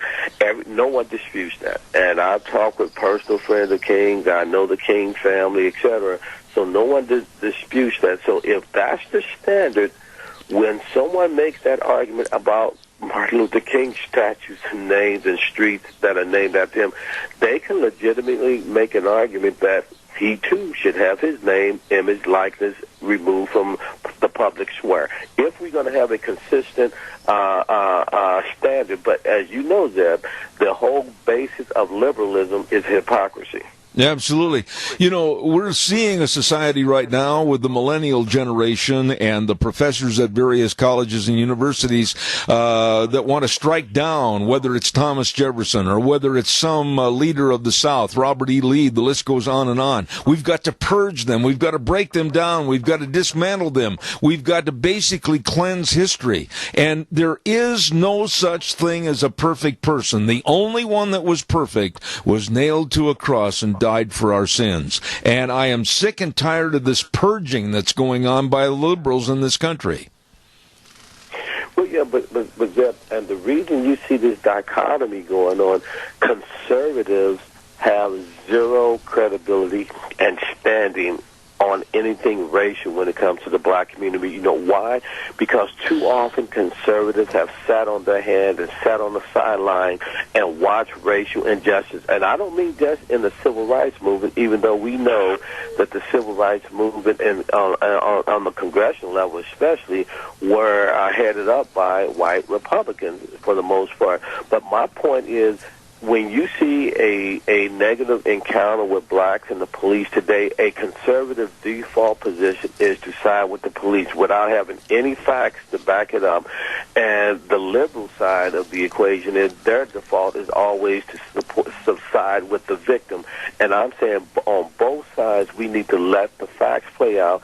And then when there's an issue and a situation where a police has violated policy and the law, like in Laquan McDonald in Chicago, where the video clearly showed that the policemen were not at any danger and they shot the guy 16 times, you had most conservatives still sided with the policemen. That's got to stop. No, and I totally agree with you. Across the board and stand up for right because it's the right thing to do, Zeb. Absolutely. You know, Raynard, I don't think you're going to find any argument on your side or my side, if you will, on this program, because I agree with you. Whatever happened, and I'm going to blame the news media on this, and I want to get your response. But the news media, let's take the case of the young man that was visiting Washington, D.C., and was approached by the Indian with the tom-tom and got right in his face. The news media absolutely jumped on this young man and made him out to be the villain and the perpetrator without having all the facts known. And I think that story carries over into any issue today. Oh, there's no question. But see, Zeb, I think a guy like you and using your media platform in the manner in which you do, by you building relationships with a guy like me, guess what? Each one teach one, and when we are one, the world can be one. And doing what you're doing, I think, is more effective than anything Fox News or CNN could do, because you're actually out there on the ground touching people and meeting people at a local bar and just having a frank, open conversation. And even in areas where at some point you and I may disagree on the issue, that so what? Let's disagree and go out and get a beer and have a good time. Amen. But, you know, I like the way you summed it up in that how we can possibly work together and solve it. But we see today, I've never seen politics, and I'm 71 years old, Raynard. I've never seen politics this divisive, this hate-filled, and this damning as what we're seeing today. How in the world are we going to get this thing settled and turned back to where they work for us as their constituents? Well, number one, it's not going to turn back, and sometime when we have more time on your show, I would love to walk through with you and your audience on how we came to this point. But the short version of it is 1991, after the 1990 census, the NAACP struck a deal with the Republican National Committee, and they signed, the RNC signed an amicus brief with the NAACP, National Association for the Advancement of Colored People, and that agreement was this: we will create more minority set-aside districts, which is why you have over 55 members of the Congressional Black Caucus. It's a direct result of 1991. In exchange for that, we want to carve out the South where we can get more conservative gerrymandered into compact districts where a Democrat can't win. And so now you got conservatives all in one district, liberal blacks all in one district, and guess what? They have no need or necessity to reach out across the aisle and find compromise, because their districts are so compact with ideological extremists on each side that they can stay to the extreme and never have to come to the middle. That's a short synopsis of how we got to where we are today. Let me ask you this final thought, Raynard. We're looking at already the stepping stones on the yellow brick road for the election in 2020, and we're looking at great divisions between the two parties. And let's just go, what if? What if Donald Trump is reelected? What if Donald Trump is defeated and we get a very strong liberal Democrat in there? What are your what ifs might happen in the 2020 election? Well, if Donald Trump wins re-election, which I hope he does, the liberals will go crazy. And if you think this whole issue of division and racism going back and forth is horrible now, it's going to be on steroids in a year and a half, Zeb. Trust me on that. If Trump loses, my hope is that the Republicans will continue to hold the Senate and gain the House, and so you'll have stalemate for another 4 to 8 years, while all the while the country's going to the hell in a handbasket, because you have too many liberals who think the world has, we are responsible for the world. No, Zeb, we're responsible for our own citizens. Period. In the discussion. Absolutely. We have a quick call. I'm going to take just one more minute. Caller, quickly, you're on the air. Make it short and brief. Well, Candace Owens voted for Barack Obama, and I grew up in Idaho. I'm white, and I'm a conservative, but I've never really thought anything about being prejudiced. If I saw a black man in Twin, I was trying to be as friendly as I could, or wherever it was. And I never thought of it. And I don't think that way. And I don't know about across this nation, but prejudice isn't as bad as you might think. But when the Obama administration began and ended, it seemed like it got worse towards the end of the administration. And Candace Owens, who looked at reality and said, what's going on here is not truth. There's so much to gain from people, you called them, whatever you called them, black leaders who perpetuate black victimology. I'll hang up. Respond to the caller quickly, Raynard, if you would, please. Well, yeah. Listen, the only way to get rid of racism and prejudice is for us to interact with each other as equals and just fellow human beings. And Zeb, I'll tell you, you are doing more towards that end than anybody from CNN and MSNBC. So I thank you for having me on your show, and continue to have dialogues like this. And I guess what? You will help make America great again. I'm going to tell you something else, too. I assume by the sound of your voice that you're suffering from a real bad cold, and I certainly hope that it's better the next time and you feel better. Am I wrong or am I right? You hit it right on the head, Ned. Zeb, you called. I should take you to Las Vegas so we can win some money. Well, not only that, but we could have maybe an adult beverage that might help cure that cold. At least you'd forget about it for a while. Exactly. So, yeah, you called me right. And, yeah, I'm getting over the worst of it, but I wouldn't miss your show for the world. God bless you, the founder and chairman of Black Americans for a Better Future. I have nothing but utmost respect for this man. Raynard Jackson, God bless you. Come back soon. Thank you, my friend. Thank you. I really, really appreciate and enjoy this man, and I hope he comes back in kind of a regular basis talking about the problems in this country, and he's straight up honest, and I think a lot of him. We got to get a weather forecast on here. Holy moly! Running a little bit late like I always do, and we want to say thank you to Phillips Oaks Goodwin Crane and Company, providing accounting services to the Mini-Cassia area for well over 50 years. I mean, they're the professionals. They're the people that you can rely on and trust for you, your family, and your business. With the best of tax return preparation, tax planning, business consulting, financial statement preparation, retirement planning, all of this and so much more. All you need to do is just get a hold of them today with offices in Burley and Rupert, the professionals. Phillips Oaks Goodwin Crane and Company. And right now, here's old Scott Man with the weather. Another bright and beautiful day. Good morning. I'm Scotty Cameron with your 7th Ranch weather forecast. Sunshine today, expecting a high right around 82, then mostly clear skies for tonight. Low's going to be around 50, then for tomorrow. Sunshine, highs around 86, partly cloudy for Wednesday night. Lows around 52. Here's the only little hiccup we're going to have in the weather this week. Partly sunny for Thursday. Slight chance of showers in the afternoon. Highs around 83. Those showers will continue on into that evening. Looking for a low around 52, then back to mostly sunny on Friday, a high of 82. That's your 7th Ranch weather forecast. I'm Scotty Cameron. All right, Scott, man, thank you. And he's filling in for Gina, who is on vacation for this week, and well-deserved, I might add. Thank you, Scotty. The weather brought to you by Phillips Oaks Goodwin Crane and Company. As I said, providing accounting services to the Mini-Cassia area for well over 50 years. They can help you. They will help you. All you got to do is get a hold of them with offices in Burley and Rupert, the professionals, Phillips Oaks Goodwin Crane and Company. Wow.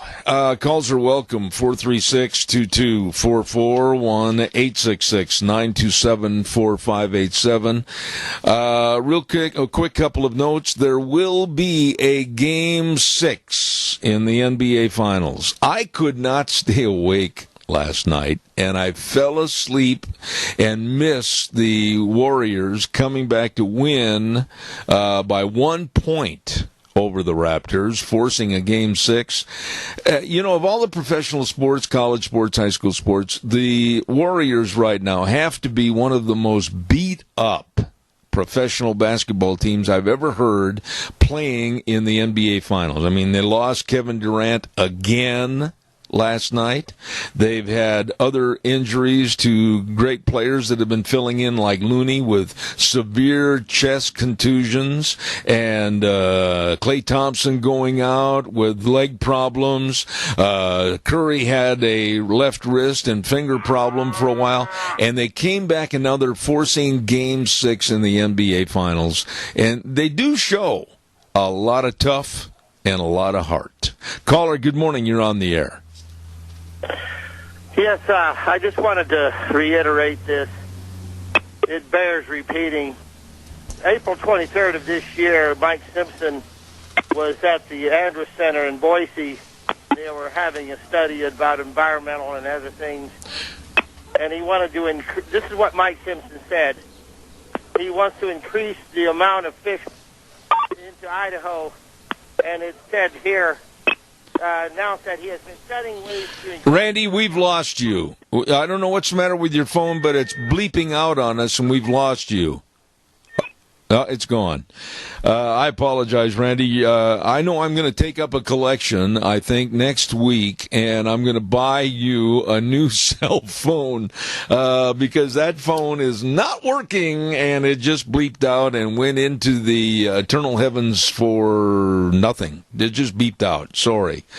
Call me back if you can get a better phone, better line, whatever. I'd appreciate it. I'll save some time for you quickly. Don't forget, for your life insurance, health insurance, insurance, retirement planning, and employee benefits. Don't forget our friends at Cameron and Siemens Insurance, Highway 24 in Rupert. Number to call, the number to remember, they are serving you, 436-4424. Very dedicated and responsive to your needs. I urge you to call them today. They can and will help you, your family, and your business. Cameron and Siemens Insurance in Rupert. Caller, good morning. You're on the air. Yeah, Zeb, I'm very sorry. April 23rd, Mike Simpson was at a meeting in Boise, and this is what he said. He wants to increase the fish counts in the Snake River largely through the possibility of dam removal. This is what our Congressman Mike Simpson said, largely through the possibilities of dam removal. This guy is off his rocker. Well, I have never been a fan, and Wheels, you're going to have to ride the gain over there a little bit when Randy's on that phone. Turn him up a little bit. But, Randy, I've never been a fan of Mike Simpson. I've never really got along with him since we had that little problem on the air 3.5 years ago talking about Muslims. And I've made the statement, you've heard me many times, saying that Mike is always welcome to come on this program and discuss his various understanding on various issues. But until he apologizes for calling me a McCarthyist in my stand against the Muslim Brotherhood, I was right, he was wrong, and that's the way I'm going to leave it. Well, you know, my wife and I are trying to get a hold of Colonel Allen West in Texas and see if he'll move to Idaho and run against Simpson. Now, I don't know that it's going to happen, but it won't hurt to ask. No, it won't, and I hope the promotion of your idea takes some legs and runs. Thanks, Randy. I got another call. Thank you much. All right, buddy. Caller number 2, you're on the air. Go ahead, please. Zeb, quickly, I've been thinking about this $500 million to shut down the coal industry and put into shutting it down by this Bloomberg.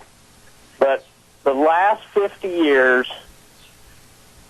we have been, in this country, sending somebody else, because of these environmental issues, to the bank smiling, other than the American taxpayer. Absolutely. Absolutely.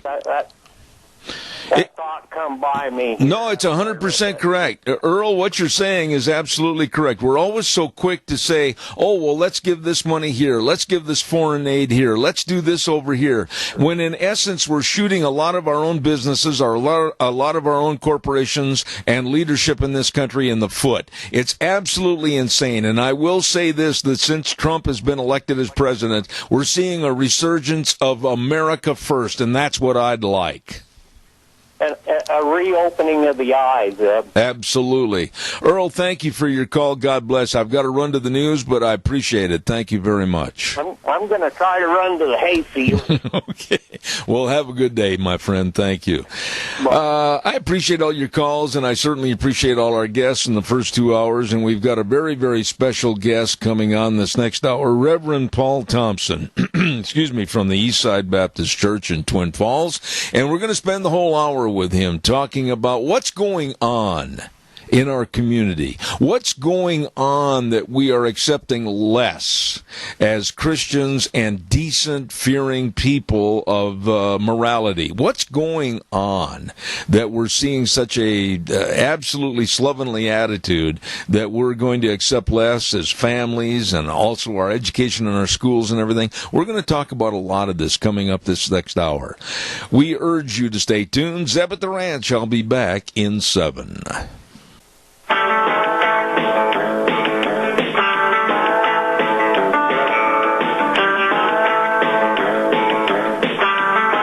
And for those of you that thought maybe I missed my cue on the music to come back this hour, you are right. I was visiting and didn't have my headsets on. Good morning, everybody. Hour number 3, Zeb at the Ranch. I'm Zeb Bell, and of course with our major sponsor, your Magic Valley Les Schwab Tire Centers, all 7 locations serving you with the best of safe driving tires. You be sure and stop in and see them today. And also some of our great advertisers, and that includes Burley Physical Therapy and Rehabilitation at 1263 Bennett Avenue, Suite 2 in Burley, always helping you get back to being you. Want to remind you, the great big Idaho Regatta is right around the corner. I mean, this is really a worldwide event, and they bring in people from all over that really are going to enjoy great boat racing at the Idaho Regatta for 2019, June 27th through the 30th. Don't forget, they're going to have the show and shine on the square in Rupert on Thursday the 27th, and then the big boat parade on the 28th, and then, of course, look out, Saturday and Sunday, all the racing. I urge you to go to idahoregatta.com and check out all the information. And for tickets, go to idahoregatta.com, and don't forget, special rates for veterans and seniors 62 and over. At the gate only, must show a valid ID to receive a discount, only $10. They want you to have fun, and you will, at the 2019 Idaho Regatta. Right now, I'd like to remind everybody that your calls are welcome and appreciated, and we have a very special guest on the program this morning that is driven all the way from Twin Falls out to the hinterland to be in the studio, and I say good morning to Pastor Paul Thompson of the Eastside Baptist Church in Twin Falls. Sir, how are you? I'm well, Zeb. Thank you. It's a pleasure to be here at the ranch and to meet the legendary Zeb Bell. Careful with that legendary. But no, I appreciate and respect you for coming on, and I want to say up front, Paul, that of all the ministers and pastors and church leaders in this area, I want to compliment you on your bravery and your standing up for issues that right now, today, are causing a lot of problems in America. Well, by the grace of God, the good news is I don't have to stand alone in this day, even though there's fewer, perhaps, than maybe there were 20 or 30 years ago. But I'm grateful to stand on the truth, the unshakable truth of Scripture. Why is it that the Bible, which has not changed, it's not been altered, the Word is the same, God didn't order a rewrite, He hasn't asked for a stage production to change the application of the theory and the philosophy of the Bible, why is it that mankind is always trying to diminish or rewrite or even cleanse certain statements in the Bible?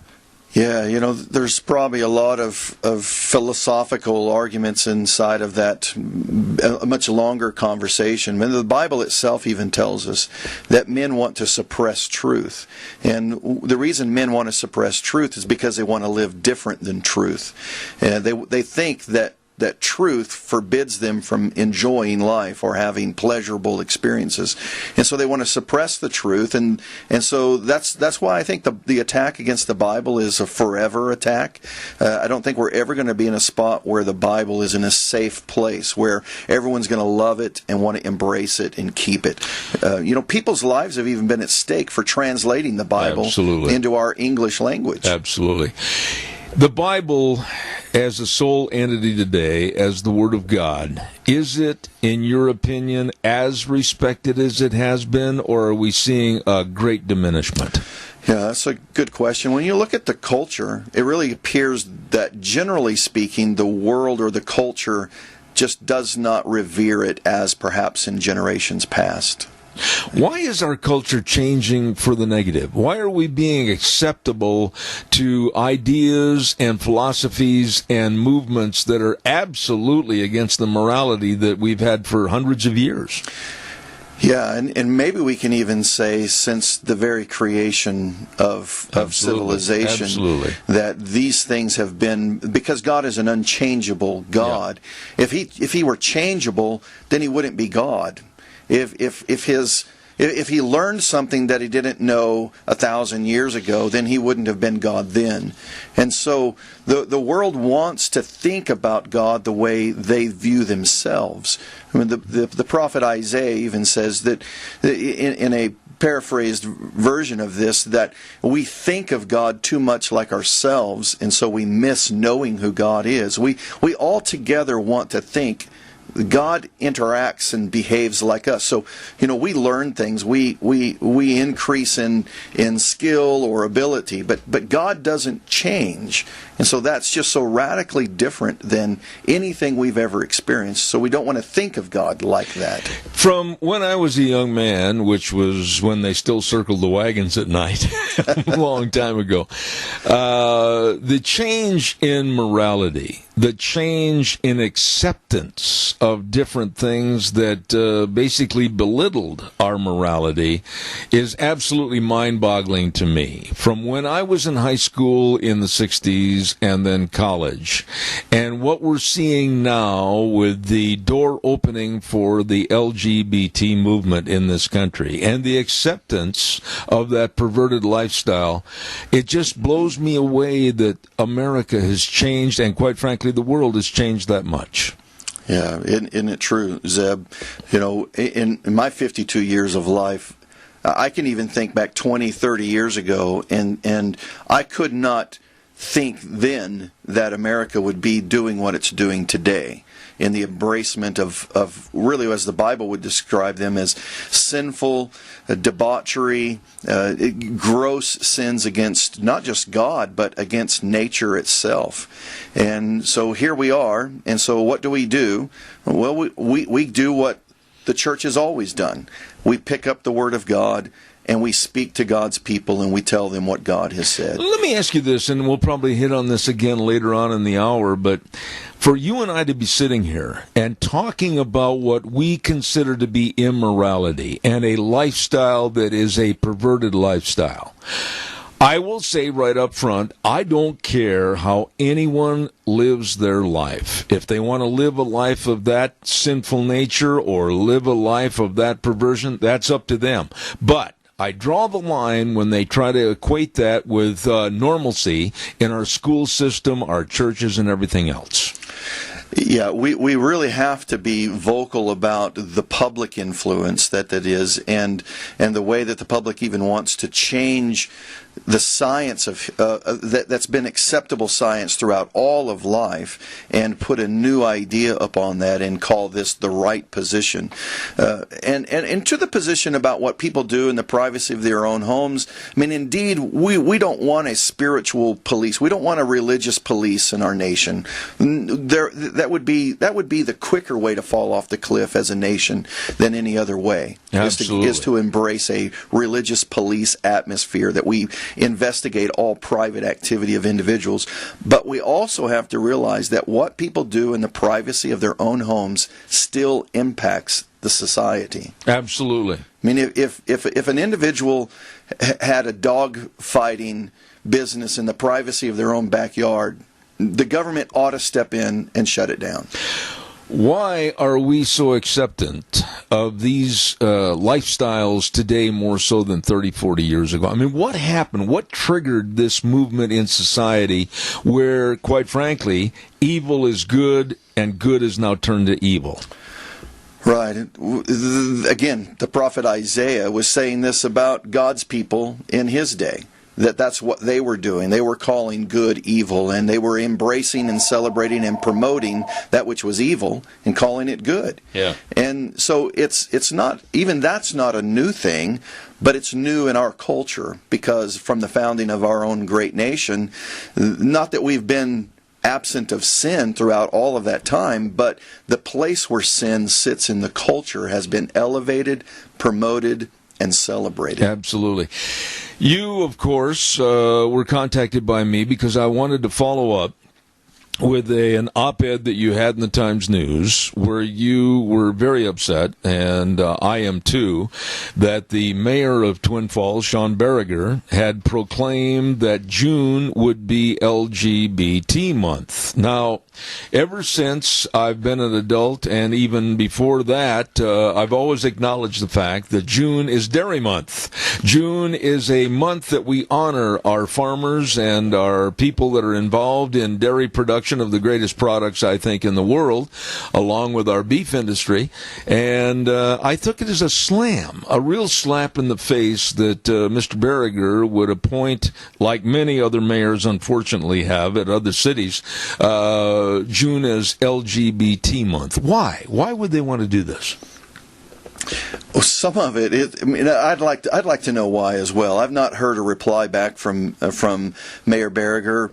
It was an open letter that I wrote him. I've not heard back from him. I don't really expect to, but my desire to want to know is when you make a proclamation that celebrates a lifestyle that is scientifically bizarre, biblically perverted, and naturally unthinkable.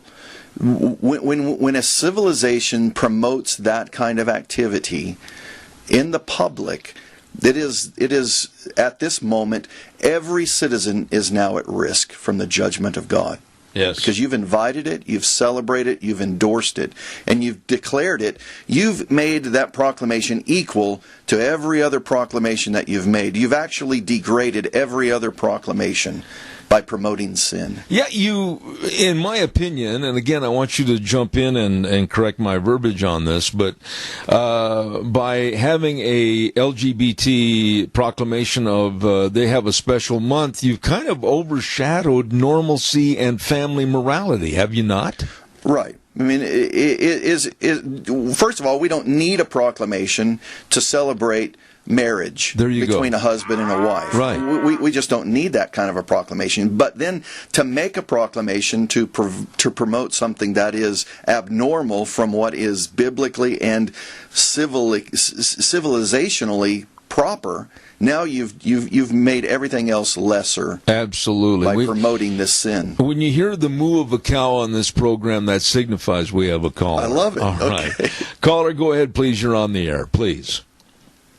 Yes, Deb. When I hear mayors and the so on and so forth doing things like this, a proclamating the day of for LGBT or gay rights and everything, to me, it is them kowtowing to get the vote. It's them pandering to what they think will get them in favor of the community, even though they know it's wrong, even though they don't believe it themselves, possibly. But that's what it is, and to me, that's cowardice because they are trying to conform to get something out of it, kind of like a ransom type of deal, in my mind. I do. I agree with you.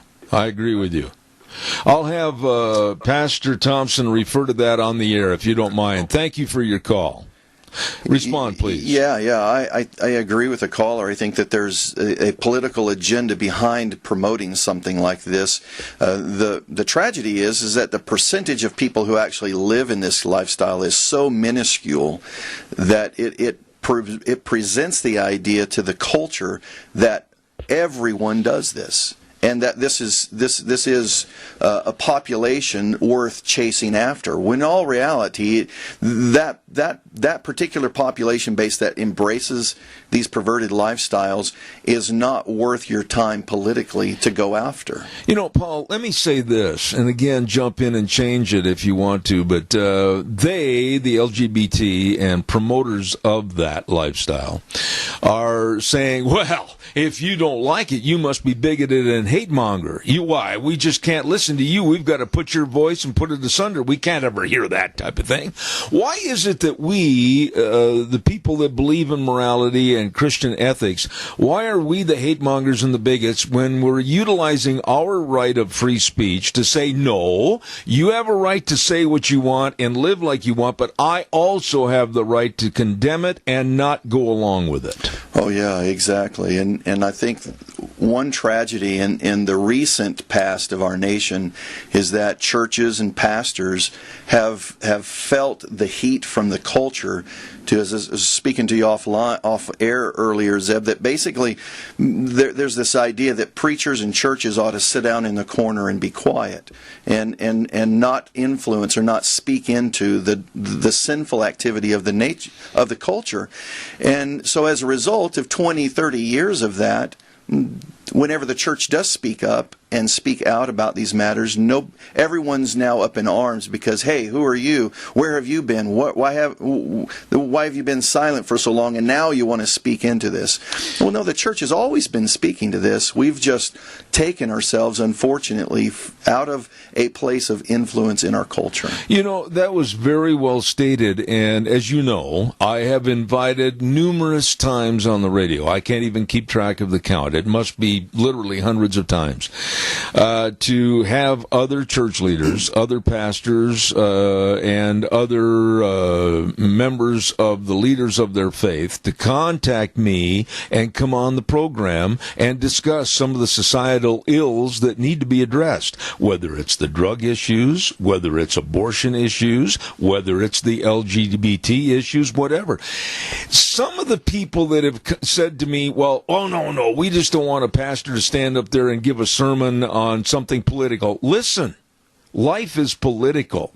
And what's happening against the Bible right now is political, and it's about high time that we revert back to what the pastors used to do years ago. They were the community leaders. They were the community mindset, if you will. We've got to talk about these ills, and we've got to try to correct them. Right. Why aren't they calling? Why aren't they expressing their viewpoints? Yeah, and that is tragic. And every pastor I know, I'll start telling them, you need to call Zeb Bell and get on the program. I appreciate that. I think that we can see that the position of where we're at today and the role of a pastor in that community has been so denigrated, and it's been marred and it's been scarred by sinful men in the pulpit.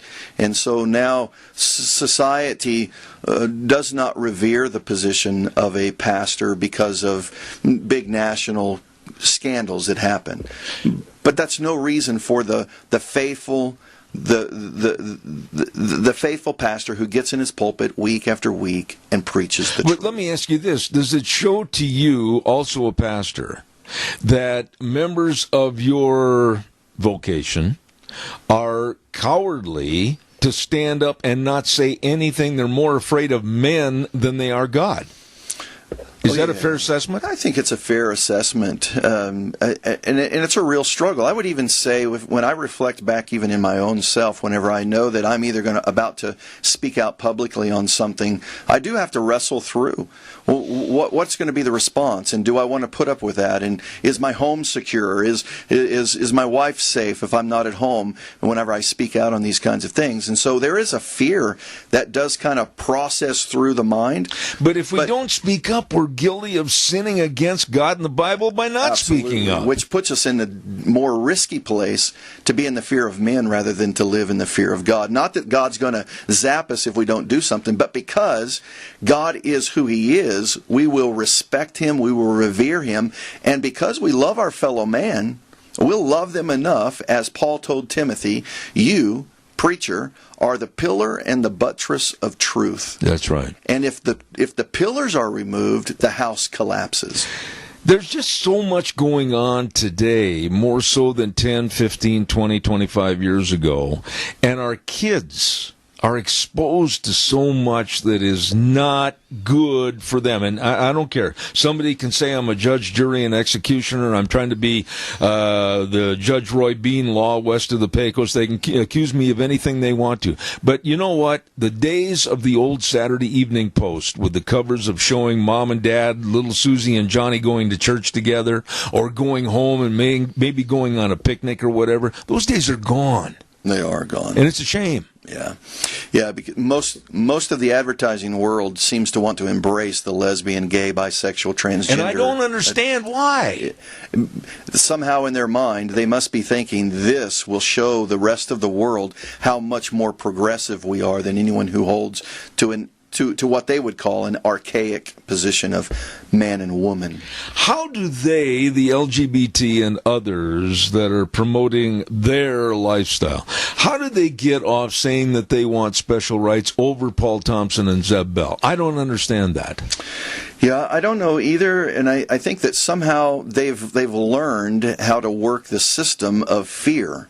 That if you come forward, say perhaps with a proclamation, you present it to a mayor, we want you to make this proclamation, and a mayor says, well, I really don't want to, but then there's this idea that we're going to sue you if you don't. And now we're going to cost you and the city X number of dollars because we will win in this matter. So they've learned a strategy that's pretty pathetic to put fear upon people that if you don't do what we tell you to do, we're going to sue you. And if you don't embrace what we do, then we're going to make you celebrate what we do. What do you think, as a pastor, when you get up in front of your congregation at the pulpit, what do you think the bottom line is? What does the left want so bad that they're willing to slap God in the face to get it? I think it's... Is it control? It probably, from the political realm, it is controlled. We want the truth suppressed. I mean, this is what Paul tells the church in Rome. In 127? Exactly. We want to suppress the truth, and the longer that we're able to suppress the truth, the more we're able to do what the truth would tell us we shouldn't do. And so it's not just a matter upon the left, because, Zeb, you probably are well aware that even inside of the conservative circles, that the lesbian, gay, the bisexual, transgender, queer advancement is making advancements even inside of conservative ideas. That's true. And so it's really addressing more of a heart condition of sinful man, regardless of where they stand politically, conservative or liberal. And so again, as a pastor in the pulpit, the duty is now to speak to the conscience of man, not to the political position of man. Have you, as a pastor, ever been confronted for your viewpoints, I mean, in a face-to-face confrontation, to the point where they thought you were going to weaken and back down? Yeah, so there are times that around the city of Twin Falls that it's clear, either in a personal conversation or I've had to learn to leave the internet alone, because you probably well know that's the place where anonymous people can say a lot of foolish things. Yeah, I don't even go to it. Yeah, so I must say I must learn to leave that alone more than I've been learning to do, and so. The attack that's against it is vitriol, and it's full of rage, and so that I would think about my pastor friends and even of myself. It wants to put you more in a defensive position than on a secure, strong foundation that's unshakable and unmovable. So I must come back. My hope is here in Christ and not in me. And that's an excellent way to end that last paragraph. But let me say this.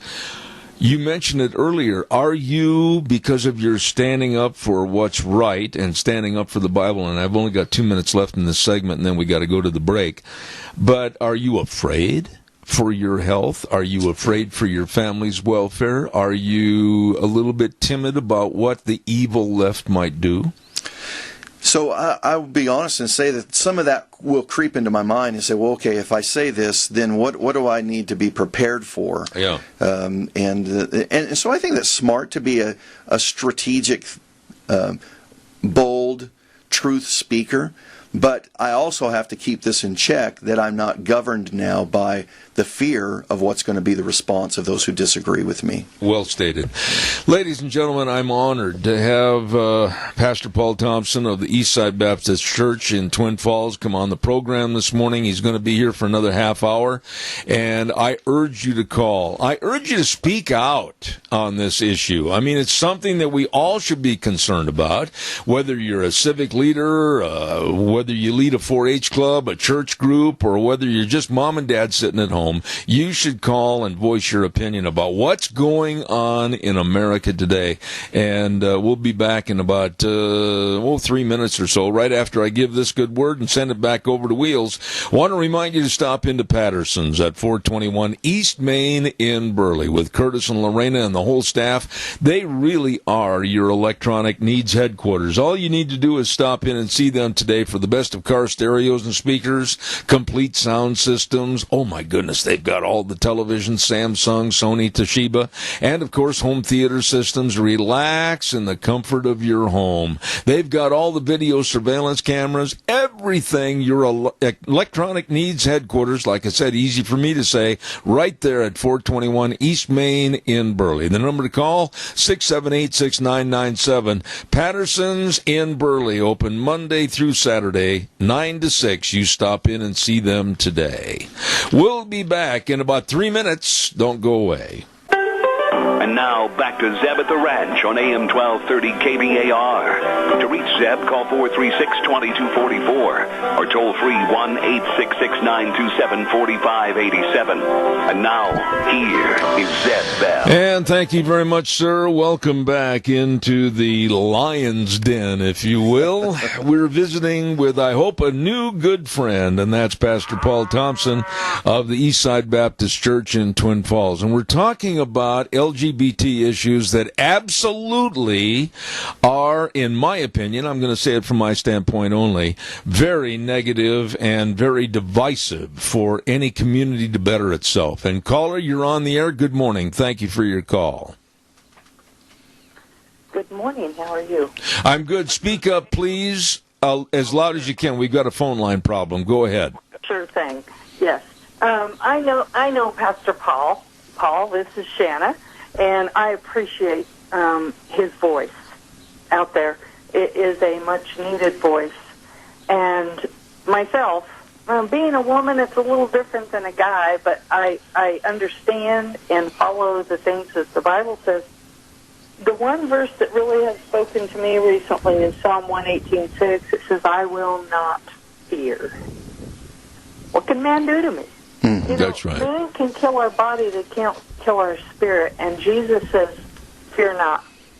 He's not given us a spirit of fear, but of understanding and love and a sound mind. And so for a person today to stand up and say, this is what God says, this is what the Bible says, and not fear, that's a rare thing, and it's hard, and it's much needed. And I just want to say that I appreciate the platform, I appreciate the words, and we need more people who will speak out. Thank you for your call. That was very well stated. Thank you very much. Nice lady right there. Thank you. Yeah. Thanks, Shanna. It's good to hear your voice, and bless the Lord for the strong voice in our whole of our community. You know, there's another verse that could be a bookends, if you will, to what she said, and that's Psalms 46:10, which says, "Be still and know that I am God." Amen. Right. I want to talk to you a little bit about what is put in front of our kids and our families on kind of a regular basis to be accepted. And that's, of course, what the Times News has done in the last couple of months, and the opening up, if you will, of a more relaxed, liberal attitude of acceptance of a lifestyle that I call perverted. Last week on Wednesday, June 5th, they ran on the top page of page C2 in the Experience Magic Valley section, all kinds of things that were promoting the Gay Pride Festival and the LGBT lifestyle, like Ursula's ginormous You Show. Drag shows are an exploration of gender and a peek into the wild side of sexuality. Or the Pride Festival. The Magic Valley Pride Festival is more than an event just for LGBTQ Magic Valley residents. It's an open invitation to the whole community. Or this Pride Festival after party. This 21 and up event will be a night full of drag queen pop-up performances. I mean, the list goes on. Are we promoting that in Southern Idaho in our newspaper? This is sick. Yeah, and it's equally sick that the mayor of the city of Twin Falls would actually make a public proclamation and celebrate and endorse these activities.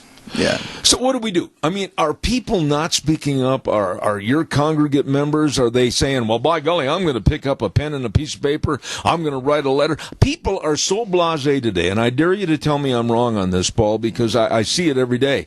They're kind of like sponges. They just keep absorbing and absorbing, but pretty soon you've got to stand up for something. Right, and you know, some of the things that we have to begin doing better or start doing like our ancestors did, and that is to utilize the responsibility of the citizen to inform our politicians who are representing us And how will they know that they're representing us unless we tell them? So we need to pick up the pen. We need to pick up the phone.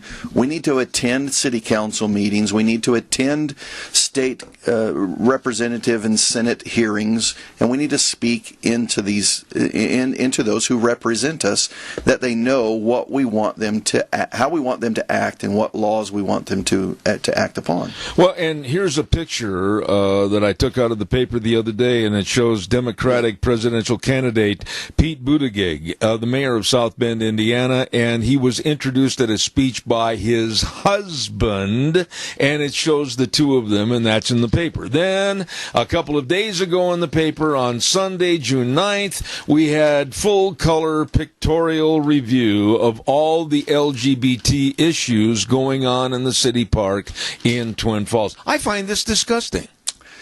Yeah, one thing that's missing from the pictures that are there, and I saw those in the Times News as well, and I spent a little bit of time with some other men from my church at the park, passing out tracts with the gospel upon it, and the observance of what's happening, what took place at the bandshell center stage of the park was not in a private club or in a theater with walls and no windows, but open to the whole of the public. It was out in front of all the public. Anybody passing by could see on stage the sick perversion and the celebration of sinful activity. Sodom and Gomorrah. Yeah, absolutely, completely. And so we stop and think about what we were seeing was men, largely men dressed as women, and at as near of a striptease kind of an act without taking off all of their clothes, but there was definitely a transition from how much clothes they had on at the start and how much clothes they had on at the end. And this is happening in a public place, not in a private place, so it's a violation of Idaho code. I want you to explain that after we take this call, would you please? Remember that. Talk about Idaho code.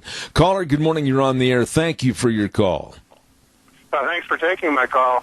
There's something I think we as citizens need to understand about our elected politicians locally. It's everywhere. Going to a city council meeting is only part of the problem. City councils and city governments, county governments all go to Boise once a year and meet with the Association of Idaho Cities and or counties. And a lot of this thought process has to come from that, because we see so much indifference to what people really want, if you're paying attention, that people being the citizens of the respective city. So in order to really change that, we have to know what they're being told, because the Association of Idaho Cities is a good idea to try to make cities kind of equal in the way they think and the way they do things. But if you get a bad policy thread running through that, it can introduce the same kind of topics that you're talking about today that aren't necessarily harmonious with what we want. Absolutely. That was extremely well stated, and I'm going to have Pastor Thompson refer to this on the air, so thank you for your call. Thank you. Yeah, I agree, and I think the caller understands the significance of making sure his representative government hears from him. And then, as well, I would agree, we have to know who's then influencing them whenever they're being informed about what is the new way to govern a city, with philosophical ideas rather than practical, fixing potholes and making sure lights work and the practical things that we want our city to take care of. And we don't need them to step into and to dabble into the philosophical. And really here, I shouldn't use the word philosophical. Here they're moving into the religious positions. Yeah.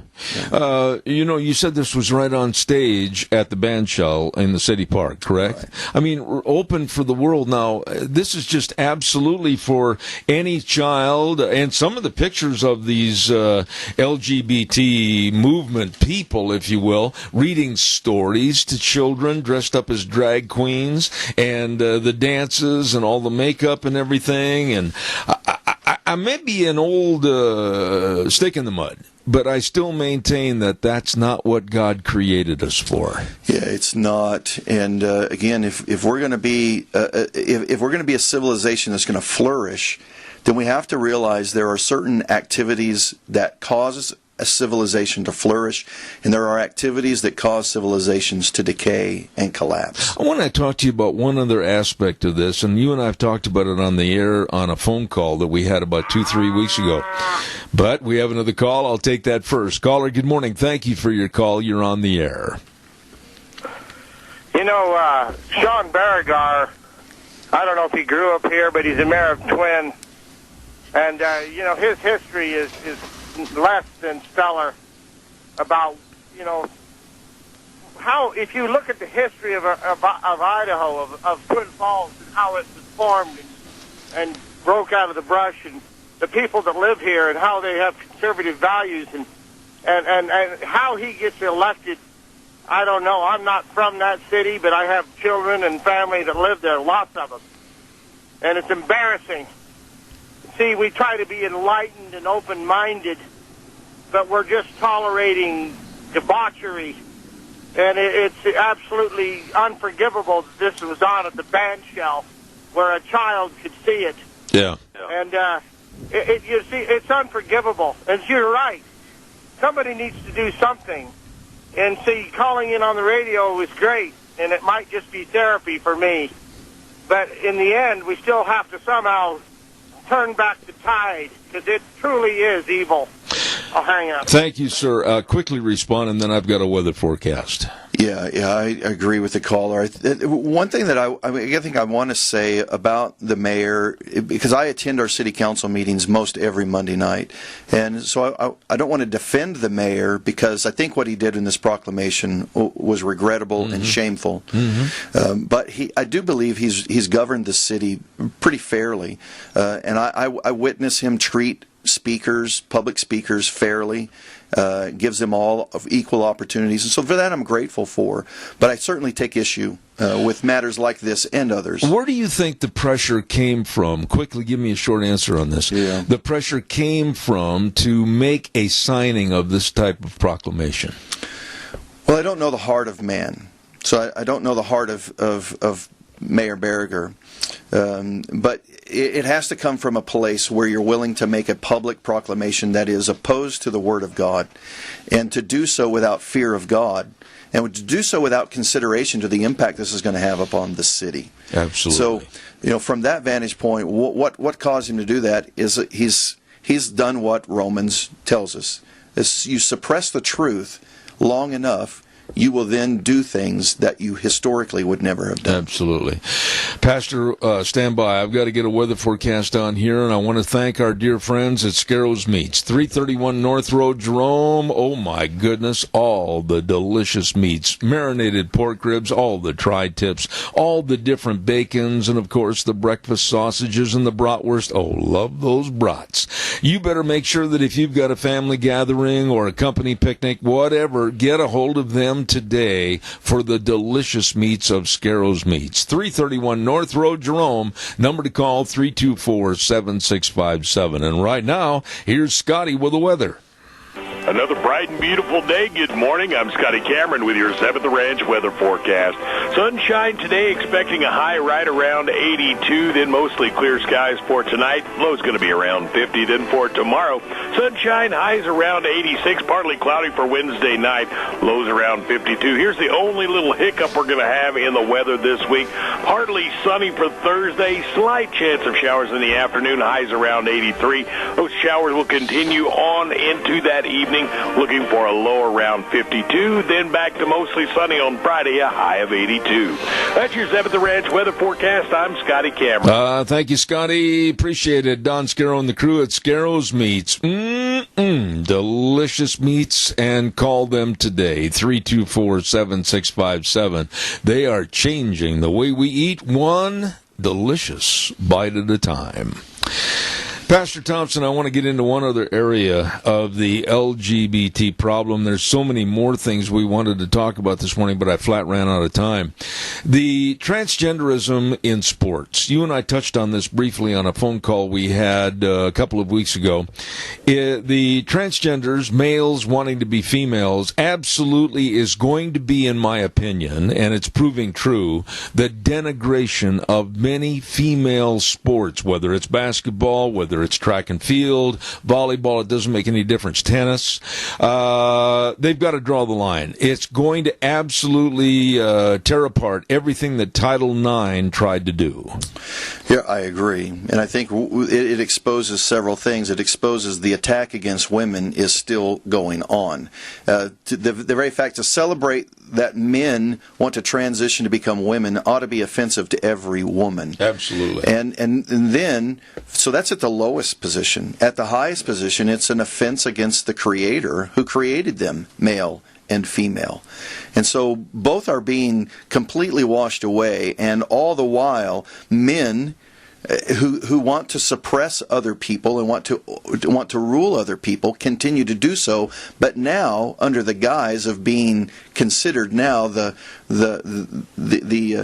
ones who are giving permission to this kind of activity. Does it boil down to the college administrators and the athletic departments to just basically say, no, there's a line in the sand and we're not going to cross that line? Because unfortunately, a weak-kneed attitude on genderism is being applied to many of the college sports programs, and we're seeing records, whether it's swimming, whether it's track, or like I said, tennis, all of these records going down the drain. Because how are you going to logistically keep a record of, let's say, someone running the 100-yard dash in a certain time when in essence it was a male running against females? Right. It's so complicated. We're certainly in a realm where I'm still learning how and why we've gotten here federally. More locally, statewide, where the state of Idaho has a tighter law concerning transgender athletes, we still allow it. But whenever we are recipients of federal money, then we put ourselves in position to be a slave to the people who give us the money. That's right. And so the state of Idaho needs to tell the federal government, thank you, but we don't want your money. And school districts, local school districts, need to say, thank you, state of Idaho, we don't want your money. We're gonna educate, and we're going to fund our education off of our citizens and off of the moral position that our citizens want for us. You would think, Paul, that you would think parents and school administrators and the communities would be absolutely up in arms like the old Gothic painting, holding pitchforks and demanding, no, if transgenders want to start or form their own sports league, let them. Let them do it. But not to compete in a transfer over to another gender.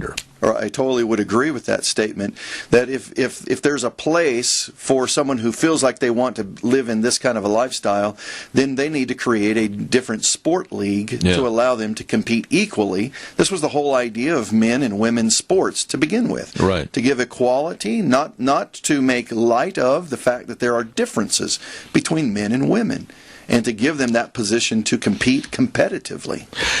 Our society has got a lot of things to draw issue with, and we've got to change some things. Right. And I don't care who calls me on this program or what their intent is. We still need, I have a slogan at the end of the program. You'll hear it in a few minutes. I'll say it again. The way things were are the way things ought to be. I'm not talking about being regressive and going back and living in another era, but I am talking about value systems. That's what it means, the way things were or the way things ought to be. Yeah, it's a biblical principle. Go to the ancient paths. See where the ancient paths, not to the ancient activities or the ancient traditions, but go to the ancient paths. The ancient paths are that which doesn't change, which is the Word of God. So, Zeb, pastors need to pick their Bibles up again and preach from the Bible. And get the congregation involved. Yeah. I mean, I look at the pastor as being kind of a spark plug that's going to start the engine.